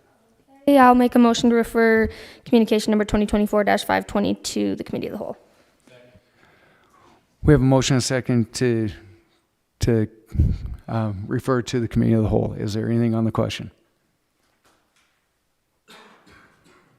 Could commissioners please vote? And would anyone like to change their vote? Clerk, please record the vote. 9 yeas, 0 nay. 9 yeas, 0 nay. Motion passes. 0 nay. Motion passes. Moving on to item number 14, communication number 2024-523, Laurel Johnston, 731 South Montana Street, requesting Council of Commissioners for time in the agenda to discuss the subdivision on Iron Street, specifically the thoroughfare that is to be completed, allowing access from Iron Street to Montana Street. Commissioner Mankins. Thank you, Chief Executive, and thank you, Laura, for staying and listening and probably asking some more. Could you do just an overall kind of repeat of what that you've went through the last since 2022? Is that correct? Absolutely. Thanks, Mr. Mankins. Ms. Johnson, welcome. Thank you. I'm starting to learn the procedural, No, you're good. but it might take a few more meetings. I don't know if each of you has the email I sent, the property, okay? What I want you to look at is the exhibit map of 731 South Montana, scope of work. This was provided to me by Todd Hunkler of Habitat of Humanity. And as you can see, that there was, in the back, there was an ability to park back there, right? And I'm not debating that that was taken away. I am, again, stating I'm thrilled that they're putting the homes back there. I've been accused that I'm going to take Habitat for Humanity ability to build houses in the uptown Butte, that it's going to be me that's going to end that. No, that's not my purpose. My purpose is I need to be able to access my back property. I need to have a time frame. I understand that they had financial issues. I'm not responsible for that. I have a nice little home. I have maintained for 24 years, and I have not been able to access the ability to change my property, to get down to the alleyway for 3 years. And I have been promised over and over again that it would be done each summer of 2023 and 2024. And again, I signed a contract in August of 2023 with Todd regarding this. My question is, and I'm not really sure about this, as a taxpayer, can I ask for an accounting of funds that Silver Bow County has provided to this project? Is that it? Can I do that? Yes.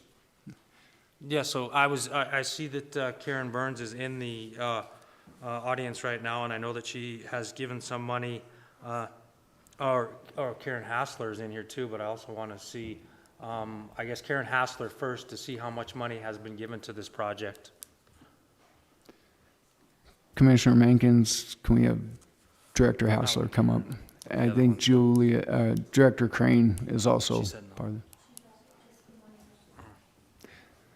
Thank you. Director Hassler, I think the question was, do we know an accounting of money that Butte-Silver Bow was given to this project? Sure. Chief Executive Gallagher, Commissioner Mankins. There has been some funding that has been provided to through some different budgets through Butte-Silver Bow. And I asked Director Crane to come up because she was primarily responsible for the disbursement of those funds based on the project.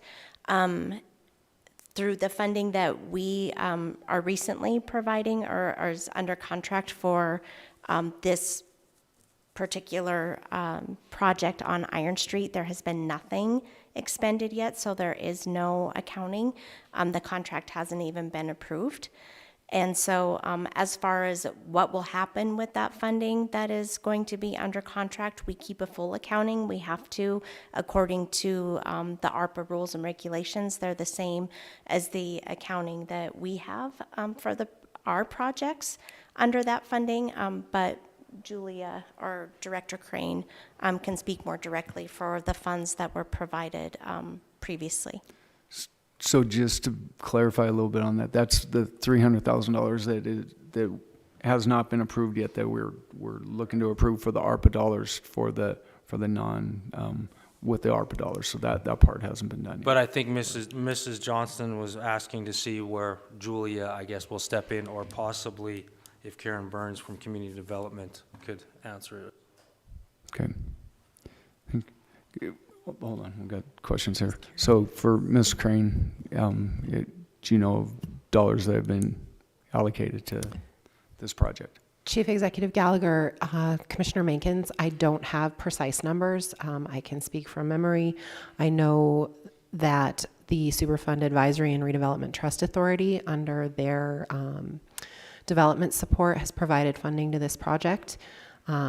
Initial amounts for engineering, I believe, were $47,000, and then an additional grant was made from Program 1 of the Superfund Advisory and Redevelopment Trust for the relocation of certain infrastructure to make it possible to build houses without building them over the top of a Northwestern Energy gas line, and also some additional excavation support. I do not know the full total. We would have to look at the budget's expenditures for that. And then also there is a new grant that I'm familiar with now in the planning office that is through a Housing and Urban Development Fund. It's now a program income generated. It's the Neighborhood Stabilization Program, which was a grant that was initially granted to Butte-Silver to support National Affordable Housing Network's infill development of housing on the Hill. And I believe that was awarded in 2012. And I don't have a precise allocation there. I know that we'd have to look at that one. I'm new to that grant, so I would not have the totals there. Okay. Thank you, Director. But much of it for excavation and dirt work, I believe. Okay. Thank you, Director Crane. So can Community Development Karen Burns elaborate on any more of this? It seems like the 47,000 is where we're sitting at with this project going forward. Commissioner Mankins, and you're asking Director Burns what the money that community development has had a part of as well. Okay. Thank you, Mr. Chief Executive. Thank you, Commissioner Mankins and members of council. The Community Development Department, through the Urban Revitalization Agency, has granted an award to this project for infrastructure to be put back in. I believe Director Crane talked about planning for infrastructure and moving infrastructure so houses could be built. Our grant is for the actual installation of new infrastructure for the houses, and we granted a total of $150,000. That has not all been spent though, and I don't know the balance off the top of my head. I apologize. I know that Mr. Hunkler is here in the audience. He might know the balance, but we have reimbursed on actual costs that have been incurred to date, and we reimburse upon those. Okay. Thank you, Director Burns. So would Commissioner? I mean, Todd is in here from Affordable Housing, and it would be nice to hear from his side of this, seeing that he is here and made the trip up. So it'd be awesome to hear from Mr. Huckler. Ms. Johnson is just asking for a quick statement, I think. My question also is, I'm thrilled about the neighborhood. There are additional homes that are being built, or they're scheduled to be built up above me, and also up on Aluminum Street. How can we give this magnitude of buildings, right, and say we're going to have this done in 18 months, and then here we are, we run out of money, we don't have any idea of when this is going to be done. If this was a private, I hear these bids up here, right? If you guys got a bid in, and they said, well, gee, we're going to be done in 18 months. But here we are 3.5 months later, and nothing is being done. That alleyway is now a thoroughfare for people in that neighborhood who are, there's drug paraphernalia, there's needles out there, rather than what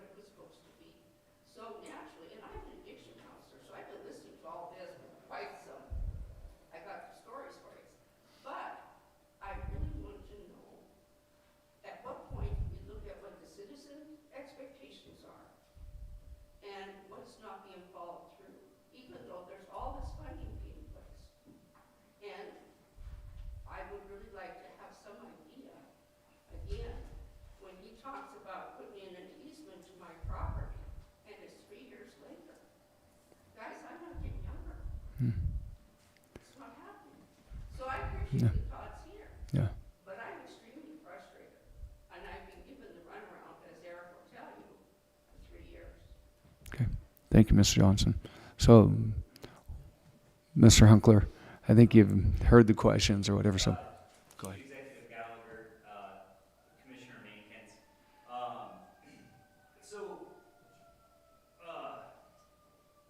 There you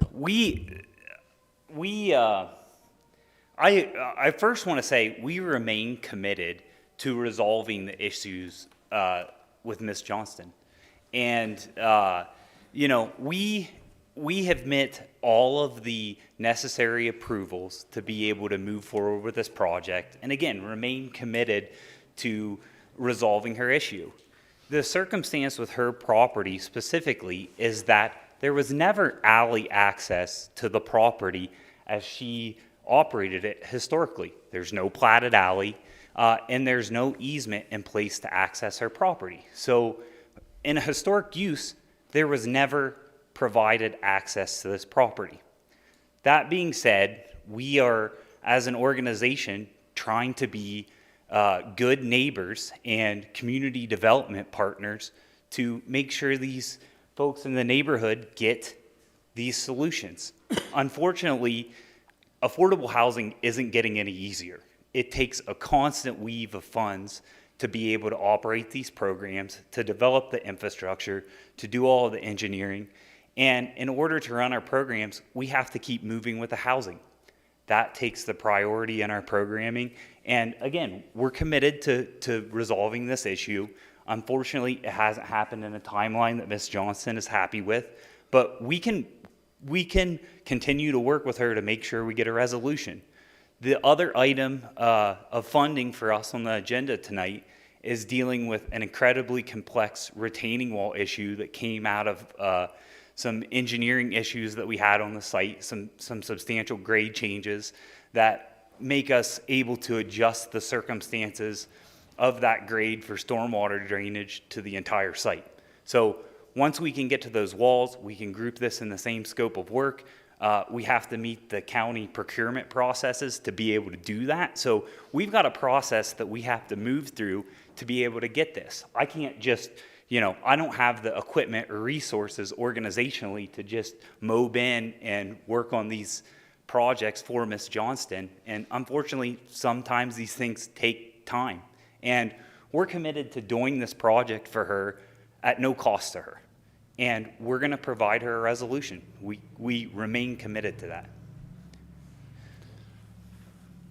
Commissioner Reardon. Thank you, Chief Executive Gallagher. I understand where it's at, and from the paperwork that I seen that came with this communication and all that, and the description you've had and all that, and in visiting with you and all that, you have provided access to people in that alley already with the set of stairs or things like that. But, I understand where you're at, and I mean, in about 5 more minutes or so, there's going to be some help on the way. So what I'm asking is that Mrs. Johnston be patient. This is a process, and basically I believe it's a good process. Everything takes time, and you have made your case. I mean, everybody in this room is aware of, and there's going to be some financing coming your way, but you just can't go start throwing up walls here and there. Everything takes time, and apologies maybe from government and all that, but most of this work in affordable housing is done on grants, and grants are hard to get. So we understand your frustration, or I should say I do, is the fact that when it's done, it's going to be very nice for you, and it's coming. So I just wanted to insert that. Thank you. Thanks, Commissioner Reardon. Commissioner O'Neill. Thank you, Mr. Chief Executive, and thank you guys for all the information. I guess it's now that we're where the project's going to go, that the county's going to put their $300,000 in. We'd like to know where you guys are going to be at on your budgeting. I understand it's grants, I understand it's commitments and all this, and but there is a time period, obviously. Like, is it gonna, do these projects, is it gonna take you 5 years to get the grants? Is it gonna take you 2 years? Is it gonna, I mean, again, now that the county's come with their money, like, where are you guys at on your grants, and how long is this gonna take? I'd really like to know that. Commissioner O'Neill, Mr. Hunkler. There you go. Mr. Chief Executive, Commissioner O'Neill, in our mutual self-help program, which is the primary funding source for the houses, we're going to be at a occupancy commitment of early 2025. So I'm thinking February, March, we're going to be looking at occupancy in those first houses. And as soon as I can do the procurement processes for these retaining wall projects, we're going to proceed as soon as possible. But again, we have to go through those requirements for the funding source to be able to implement. So, you know, there's likely to be some competitive pricing processes that have to happen for us to be able to execute that project. But ultimately, you know, these 7 homes that are under construction early in 2025, the wall, we're going to start excavation as soon as I can get all the pricing elements in line and contracts in place for that work. So it's advantageous for us organizationally to get these done as soon as possible as well. And there's further development that's going to need to happen to kind of bring these other loose end elements around the neighborhood together and keep developing more housing. Thank you, Mr. Hunkler. Follow Mr. Mankins. Thank you, Todd, for that explanation and that commitment to Mrs. Johnston. But I wrote down 150, 47,000. What is the project right now? What is your estimated project number where we're at right now? What are you into it? What is this project costing right now? Well, this is an incredibly challenging uptown site that took substantial engineering costs. The money that Karen mentioned, the $150K, is going towards the actual housing, the construction of housing, not infrastructure. The initial SARTA dollars, those were only for engineering costs. And so, you know, I'm going to assume we're in an infrastructure cost of somewhere between $750 and $1 million to be able to do this. The Metro storm drain goes through this thing. We had a directional drill into Montana Street. We've had MDT, DEQ, and several different engineering firms involved in different pieces to this puzzle. So, you know, this is affordable housing development and infill development in uptown. It's incredibly challenging and is not easy to resolve these issues. Anybody that's done a construction project on the Hill knows how challenging these sites can be, and it just takes resources to be able to get there. And there are always elements that are unforeseen in these projects that you just have to continue to work through. And in order to keep these affordable housing programs running, there has to be production to justify the cash flow. And this is just the way the government programs work. And I wish I could say, you know, that it was easier, but it's not getting any easier. So follow-up. Follow With your Mr. Mankins. expertise in doing this and doing so many years of this, what is the project going to cost to finish this? Estimated. So,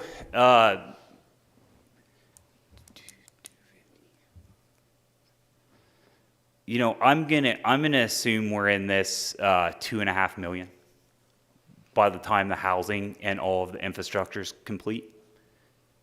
So we have 1.5 and the county's going to give you 300. So where's the 1.2 going to come to finish this project? And It comes from the mutual self-help housing program. That's the primary program of our organization. so why are we not getting the 1.2? Commissioner Mankins, let's. Sorry. Okay. So thanks, Mr. Hunkler. Commissioner Mankins. So, Mr. Hunkler, so why are we not getting the 1.2 up front, and why are we giving you the 300 now? We're not waiting till the 2025 budget to give you 300,000. Commissioner Mankins, Mr. Hunkler, I can answer that a little bit because we're under a deadline here with ARPA dollars as well. I would like to hear Mr. Hunkler's, and then I'll ask for yours. Thank you. Chief Mr. Executive Hunkler. Gallagher, Commissioner Mankins, could you clarify the question for me one more time? I'm just wondering where we're getting the other 1.2. Why are you not coming up from the 1.2 first off before the district or our county is giving you 300,000? Commissioner Mankins, Mr. Hunkler. It's a prerequisite of these housing programs to be able to show land and infrastructure development to be able to get the grants allocated to the programs. I mean, we have to show that we're bringing these resources to the table in one way or another to be able to get the housing on the ground. That's the only way that we have to be able to accomplish it. And so again, in order to get affordable housing in our community, it takes a continuous weave of funds to be able to do it. And it's challenging. I wish there was an easier way to do it. I wish that there was a simple way to have all of those monies in hand. But again, it isn't getting any easier. It takes community partnerships.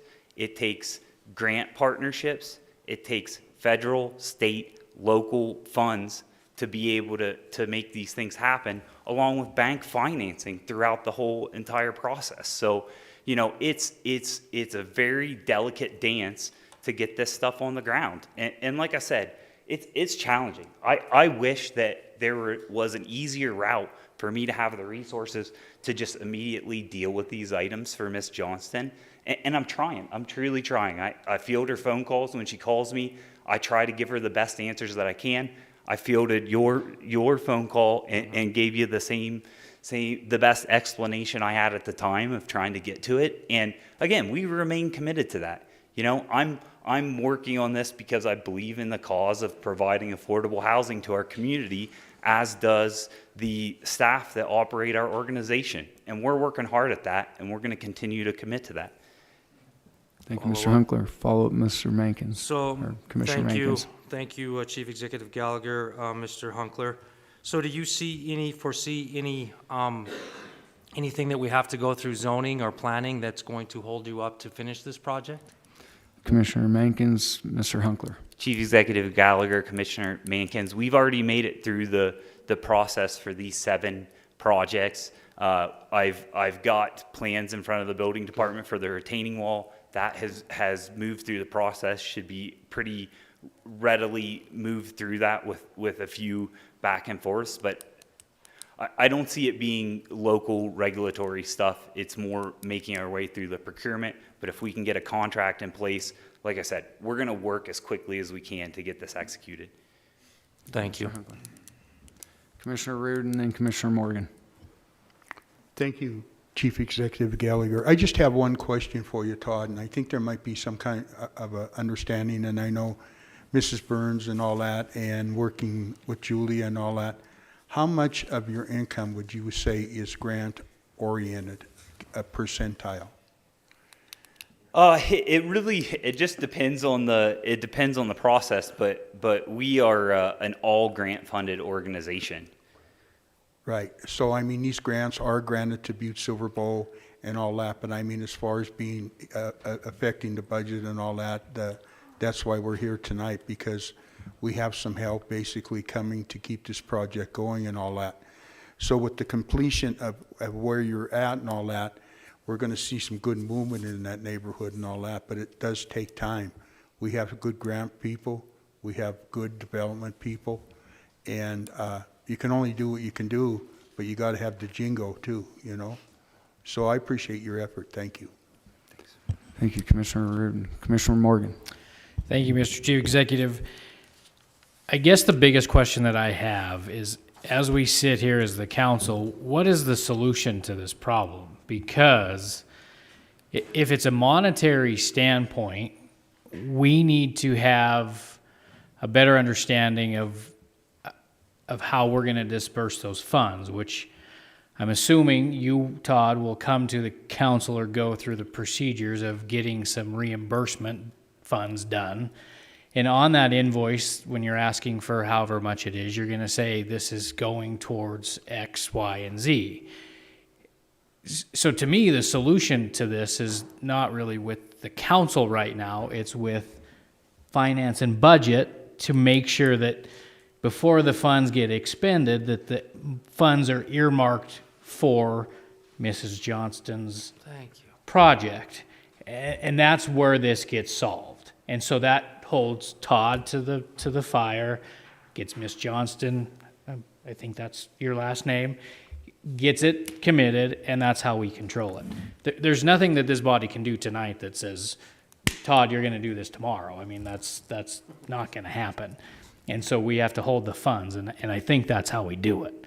And so this is really more to get this project out in the open as it did, and now we have to move forward with that, right? Yes. Thank Commissioner Morgan. Did you want to ask her? But Director Hassler. Yeah. Chief Executive Gallagher, Commissioner Morgan, that is absolutely correct. Under the contract that you have on the agenda this evening for the $300,000, there is very specific items in there, line items that, and a budget as well. And when the request, it is a reimbursement-based grant, so the funds are not granted upfront. They have to spend the money, prove that they spent the money, and then submit their reimbursement request. And it has to follow the budget that was provided. And any deviation from the budget has to come back for approval to the council, because that's the budget that is submitted before you for approval tonight. The reason that this, I think, maybe is potentially causing some issues is we do have to get the funds under contract. Sure. The funds need to be under contract by December of this year. They do have 2 years to spend it. It also, the project has to be complete by December of 2026. So there is no extension on that. There is no exception to that. This is the Treasury's guidelines on the ARPA funding. Also within this contract, there is specifically 2 residents laid out, and 731 South Montana is included in that. So I believe that in order to complete the contract and receive the funding, they'll have to do the work. It's what's in the budget and what is in the contract for the funds. Thank you, Director Hassler. Follow-up, Commissioner Morgan. Thank you, Mr. Chief Executive. So with that being said, the stamp on this would be resolved at the point of now we know the path, okay? So at this time, I would make a motion just to note communication 2024-523 and place on file. Second. We have a motion and a second to note and place on file. Is there anything else on the question? I just want to make it clear, I'm not against this project. What was so frustrating for me is every summer being said, it's going to be done this summer. And I call my commissioner, it's going to be done this summer. And so every summer I have people that are going to come up and help me because there's an 8-foot drop. And so for me, I even thought about putting my own, like an easement, right? But that's illegal, it's not my land. So I'm stuck up on this hill with an 8-foot drop all around me. And like I said, there's a lot of people going through the alley right now. And I think that when we get this project done, it's going to alleviate some of it. But there's a lot of drugs out there. And it's right out my bedroom window. So, Todd, I'm not against you. I'm not. It's just, I was so excited for this project, and here I am. Thank you. Thank you, Ms. Johnson. Okay, so we have a motion and a second to, what was the motion? Just to note and place. To note and place on file. Is there anything else on the question? Commissioners, please vote.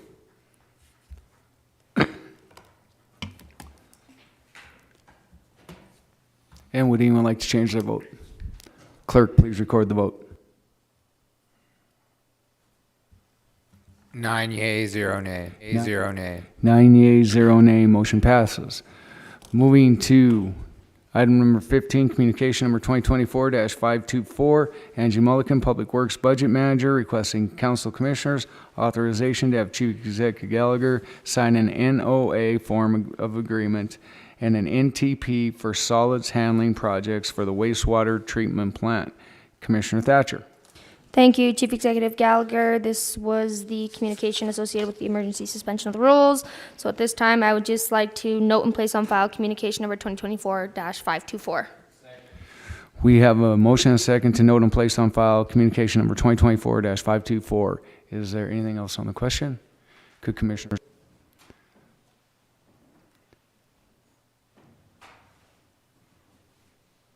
And would anyone like to change their vote? Clerk, please record the vote. 9 yeas, 0 nay. 9 yeas, 0 nay. Motion passes. Moving on to item number 16, communication number 2024-525. Karen Burns, Community Development Director, requesting Council Commissioners authorization to have Chief Executive Gallagher sign a contract amendment related to the BSTF grant for Praxis Sim Holdings LLC. Commissioner Sorge. Thank you, Thank you, Mr. Chief Executive. And I guess this is probably some questions for Director Burns, please. Thank you, Karen. Director Burns. Commissioner Sorge. Thank you, Karen, for being here tonight. I just got some questions. I guess I didn't see, I got a couple different questions, and I think everybody in this room has got questions, about. The first question is, why is it being amended? The biggest question, probably everybody, is this ever going to happen? Realistically, this has been going on since 2018. We were told it's going to be breaking ground in 22. We're going to be breaking ground in 24. So now we're amending. So I would really think it'd be probably worthy for Mr. Rogers. He's put his heart and soul in this project, and I get that. He works hard. But I think it'd be very worthy for him to come in front of this body and give everybody an update of really what's going to happen. If anybody else wants to chime in. Commissioner Sorge, you're asking Director Burns why it's being amended, though, right? Correct. Okay. Correct. Thank you. Director Burns. Thank you, Mr. Chief Executive, and thank you, Commissioner Sorge, members of council. This is a contract extension from the state of Montana. The Big Sky Trust Fund has a job creation grant with Praxis Sim Holdings. That grant is passed through Butte-Silver Bow down to them, and it's based on actual job creation. The original contract was supposed to end in December of 2024. That was the expiration date of the contract. Praxis asked for an extension through the state of Montana. The state of Montana did grant that extension until December of 2026. And so basically we're just passing through this contract extension, allowing them to have an extra 2 years to create the jobs that they originally applied to create. I can tell you I am not part of the negotiation between the state and Praxis, and part of that conversation that they have as to why the state agreed to the extension. We just receive a letter from the state of Montana that says they've agreed to the extension. Here's the extension, can you pass it through your organization? So I do know that the state does take it very seriously when they grant these extensions, because if they can put these monies to other projects if they unallocate them to Praxis. So whatever that testimony was from Praxis to the state, they agreed with that and did agree to extend the contract for 2 years. And they do, I think the job creation is around 40 positions that they've committed to. And I know that they have created technically one right now through that job creation grant. And so we would pass this amendment just to simply extend the time frame. No funds pass down to Praxis from the state unless they actually create the jobs. And so it's basically just giving them that extra time. Thank you, Director Burns. Follow-up, Commissioner Sorge. Thank you, Mr. Chief Executive. Okay, Ms. Burns, another question would be, so those funds could be used, if they're not going to Praxis, they could be used somewhere else from the state of Montana. I get that. All we are is the conduit, for the funds. So is there anywhere else, him holding these dollars up, is there anywhere else that those dollars might be used? That's my other question. Commissioner Sorge, I know that Director Burns, that would be up to the state. Yeah, I mean, we really have no control over that at all. Yeah. So, any other? Commissioner Mankins. Thank you, Chief Executive Gallagher and Director Burns. So with your expertise around the state of Montana, has there any place like the Praxis been developed or started to have construction being done? I've heard of possible rumors of Bozeman or Billings doing something like this. Is that something that's true or not true? Commissioner Mankins, Director Burns. Chief Executive Gallagher, Commissioner Mankins, members of council. There are other simulation centers that have been constructed around our state, but none that are focused purely on providing training to rural healthcare professionals. So there are other simulation kind of facilities. We have simulation centers right now up at Montana Tech for their nursing program. Other universities do have simulation centers on their campuses for other things, but there is nothing that's been created that serves the same business plan and purpose as the Praxis Center. I do know that there are other simulation centers that are looking to locate in other places in the country. So I know it is a thing, I'll do the air quote, a thing that is definitely growing in use. And so I do think there is still value in Praxis pursuing getting their facility up and running in Butte. Follow-up, Commissioner Mankins. Thank you, Chief Executive Gallagher. So this is still a unique opportunity for Butte? Commissioner Mankins, Director Burns. Chief Executive Gallagher, Commissioner Mankins, I do believe it is a unique facility given that it's focused on rural health care. So one more, Commissioner Mankins, and then going to Commissioner Sorge again. Thank you, Chief Executive Gallagher. And what was the position that was created? I heard you said that there was only one position created. What was that position created? Commissioner Mankins, Director Burns, I think she said there hasn't been one, or has one. Excuse me, Chief Executive Gallagher, Commissioner Mankins, members of council. There is one position that was created, and I do believe that was the hire. His name is Phil. I just Borup, and I don't know his title exactly. Phil, I think it's Wortman. Borup was sorry. YMCA. Sorry. Thank you so much. That just came to my brain. I apologize. It has been a long couple of days. Anyway, yes, there has been one position created. I'm not sure what his title is exactly, but he has been hired by the Praxis Center. Thank you, Director Burns. Commissioner Sorge. Thank you, Mr. Chief Executive. Director Burns, I get it. You know, you're kind of just the middleman. You're kind of caught in the center of this whole long process. I'm going to call it real long process. You know, I guess what's kind of frustrating is, so, you know, we're being asked as commissioners, you know, so we got to approve a contract approve the chief executive to sign it. So then people ask the commissioners, what's going on? Well, nobody in Butte-Silver Bowl seems to know what's going on because they're not part of the negotiations. So they don't know if we don't. I think it'd be a real fair question to hold this until we heard from Mr. Rogers, for him to come in to give us a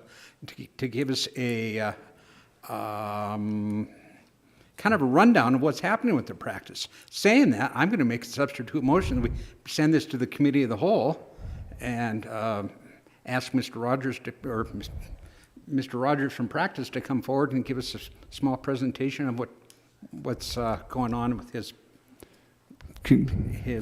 practice. Commissioner Sorge, I think Director Burns would like to respond to that. If that's appropriate at this time, thank you, Mr. Chief Executive, Commissioner Sorge. I would recommend that if you would like to hear my recommendation, I would recommend that we move this contract forward at this time, since it's the state of the Montana contract for job creation, and they have timeframes as well to make sure their funds are allocated. And to not hold that up. We're not out anything by allowing that to happen here at Butte-Silver Bow. But I would also encourage us to request that Mr. Rogers and Phil, I feel so bad I can't remember his last name at the top of my head. Wortman, I apologize, that they come to make a presentation to this body about where their project currently stands and what their plans are. I do know that our office has worked with them on their financing with USDA. They have a large loan program that they are applying for funds for Our office has worked with them in terms of the requirement for historic preservation review of their site. And that has all been cleared through our office, and the USDA, now it's in their hands. They also required them to do a noise study on the property. USDA also required them to do a vision impact study of their project. So there's been a lot of hoops that they have been working through for their final financing. So I do know that they would be happy to probably come give an update to this body, and I think that would be more appropriate just to request that they do that than hold this Big Sky Trust Fund job creation contract. Thank you, Director Burns. Anything? Go ahead. Commissioner Thatcher, sorry. I guess was there a motion? Was there a second? I did not hear a second. Well, I want to. I'll withdraw my motion. There never was a second, right, but I'll withdraw my motion. Okay. If somebody else wants. Yeah. Commissioner Thatcher. Okay, thank you. At this time, I'd like to make a motion to concur and place on file communication number 2024-525. We have a motion and a second to concur and place on file communication number 2024-52. Oh, no, I'm sorry. Communication number 2024-525. Is there anything on the question? Could commissioners? Oh, Commissioner O'Neill. Real quick, thank you, Chief Executive. Thanks for the explanation. And it just on that, just as long as we're not giving any more money out in the future until there may be like digging some stuff, right? Then I'll agree. I agree with what you're saying, Mr. Sorge. But we're heading the right thing. I know we are said that. So settle down, Thatcher. Okay. So we have. Are we good? Okay. Will commissioners please vote?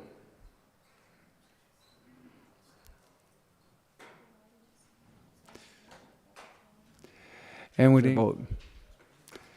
Clerk, please record the vote. 8 yea, 1 nay. 8 yea. Nay. 8 yea, 1 nay. Motion passes.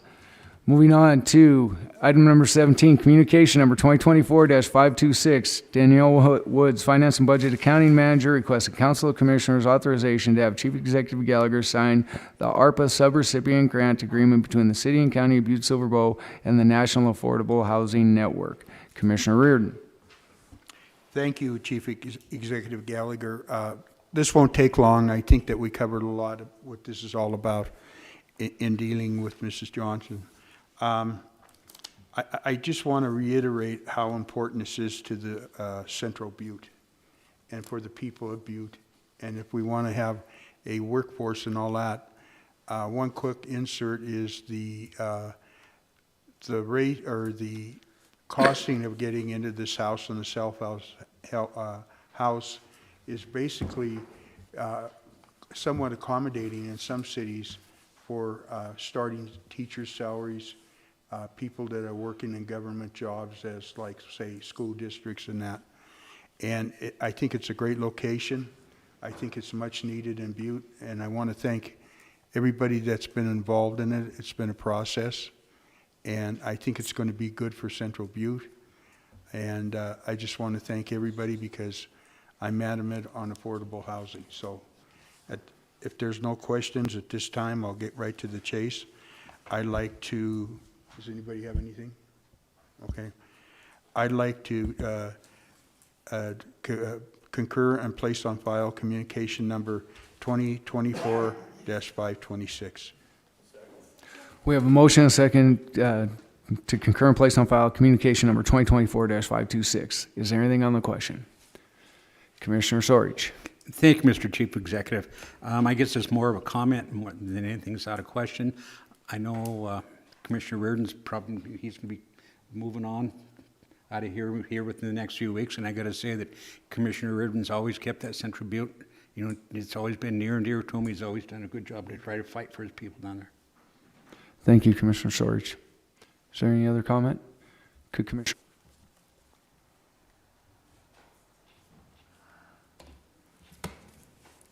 And would anyone like to change their vote? Clerk, please record the vote.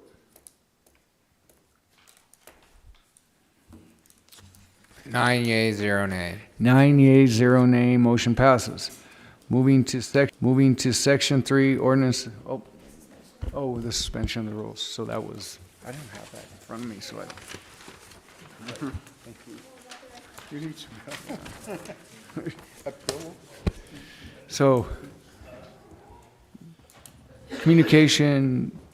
council communication 2024-524 and 2024-531 are communications from Angie Mulligan, Public Works Department, requesting the withdrawal of the council communication 2024-524 and add 2024-531. Commissioner Thatcher. Thank you, Chief Executive Gallagher. At this time, I'd like to concur and place on file communication number 2024-531. Yes. Would that be right?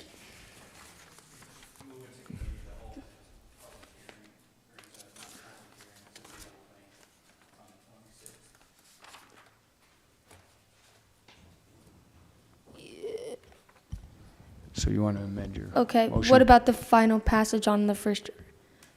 Okay, yeah, sure, I'll make a motion to, or I'll amend my motion to move council communication number 2024-531 to committee of the whole.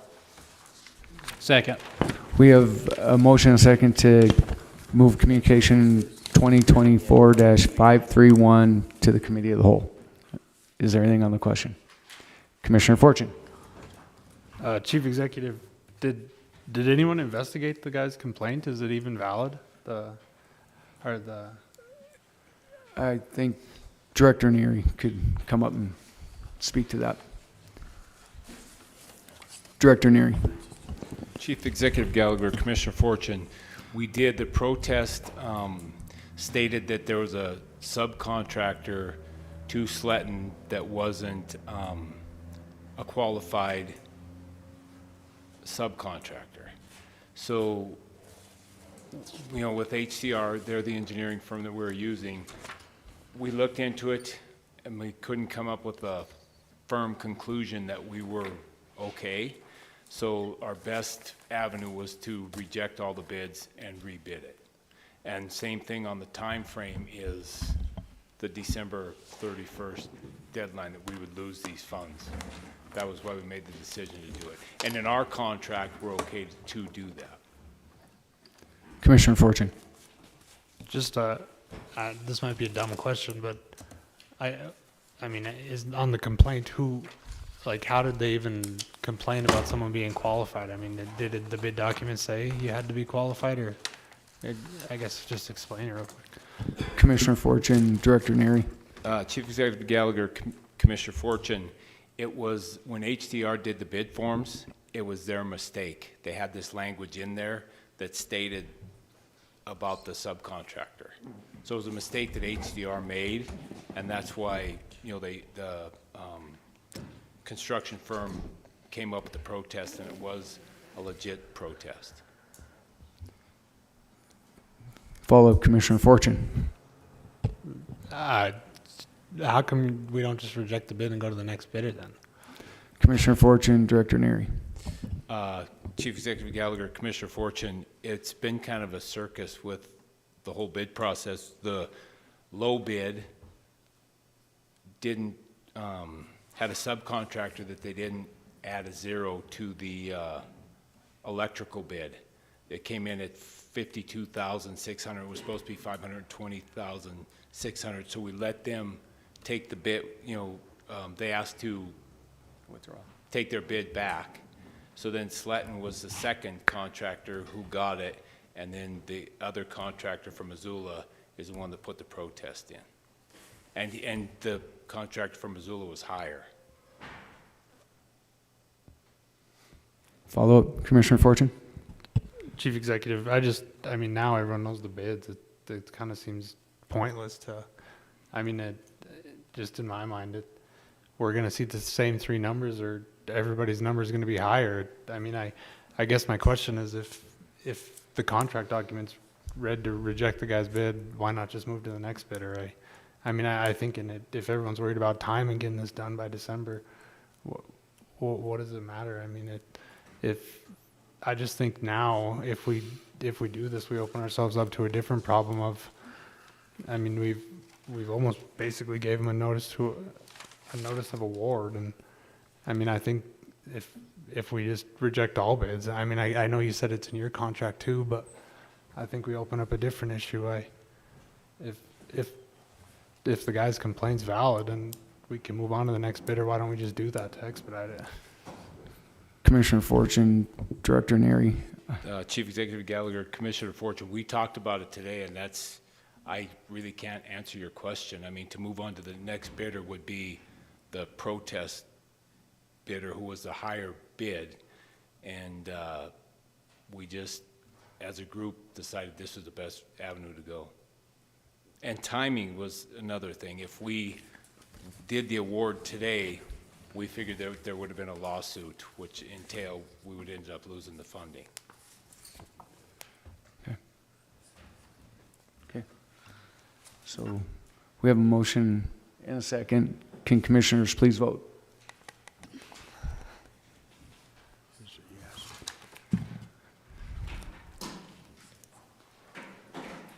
And would anyone like to change their vote?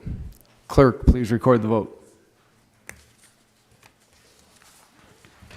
9 yeas, 0 nay. 0 nay. 9 yeas, 0 nay. Motion passes. Moving on to Section 3, ordinances and resolutions for final reading. We have one, resolution number 2024-58. Clerk, please read the caption.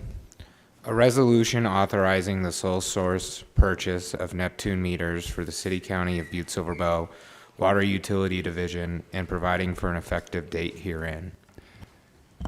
Commissioner Thatcher. Thank you, Chief Executive Gallagher. At this time, I move to place Council Resolution number 2024-58 on final reading and passed, having been deemed fully read at length. We have a motion and a second, placing resolution number 2024-58 on final reading. Is there anything on the question? Could commissioners please vote?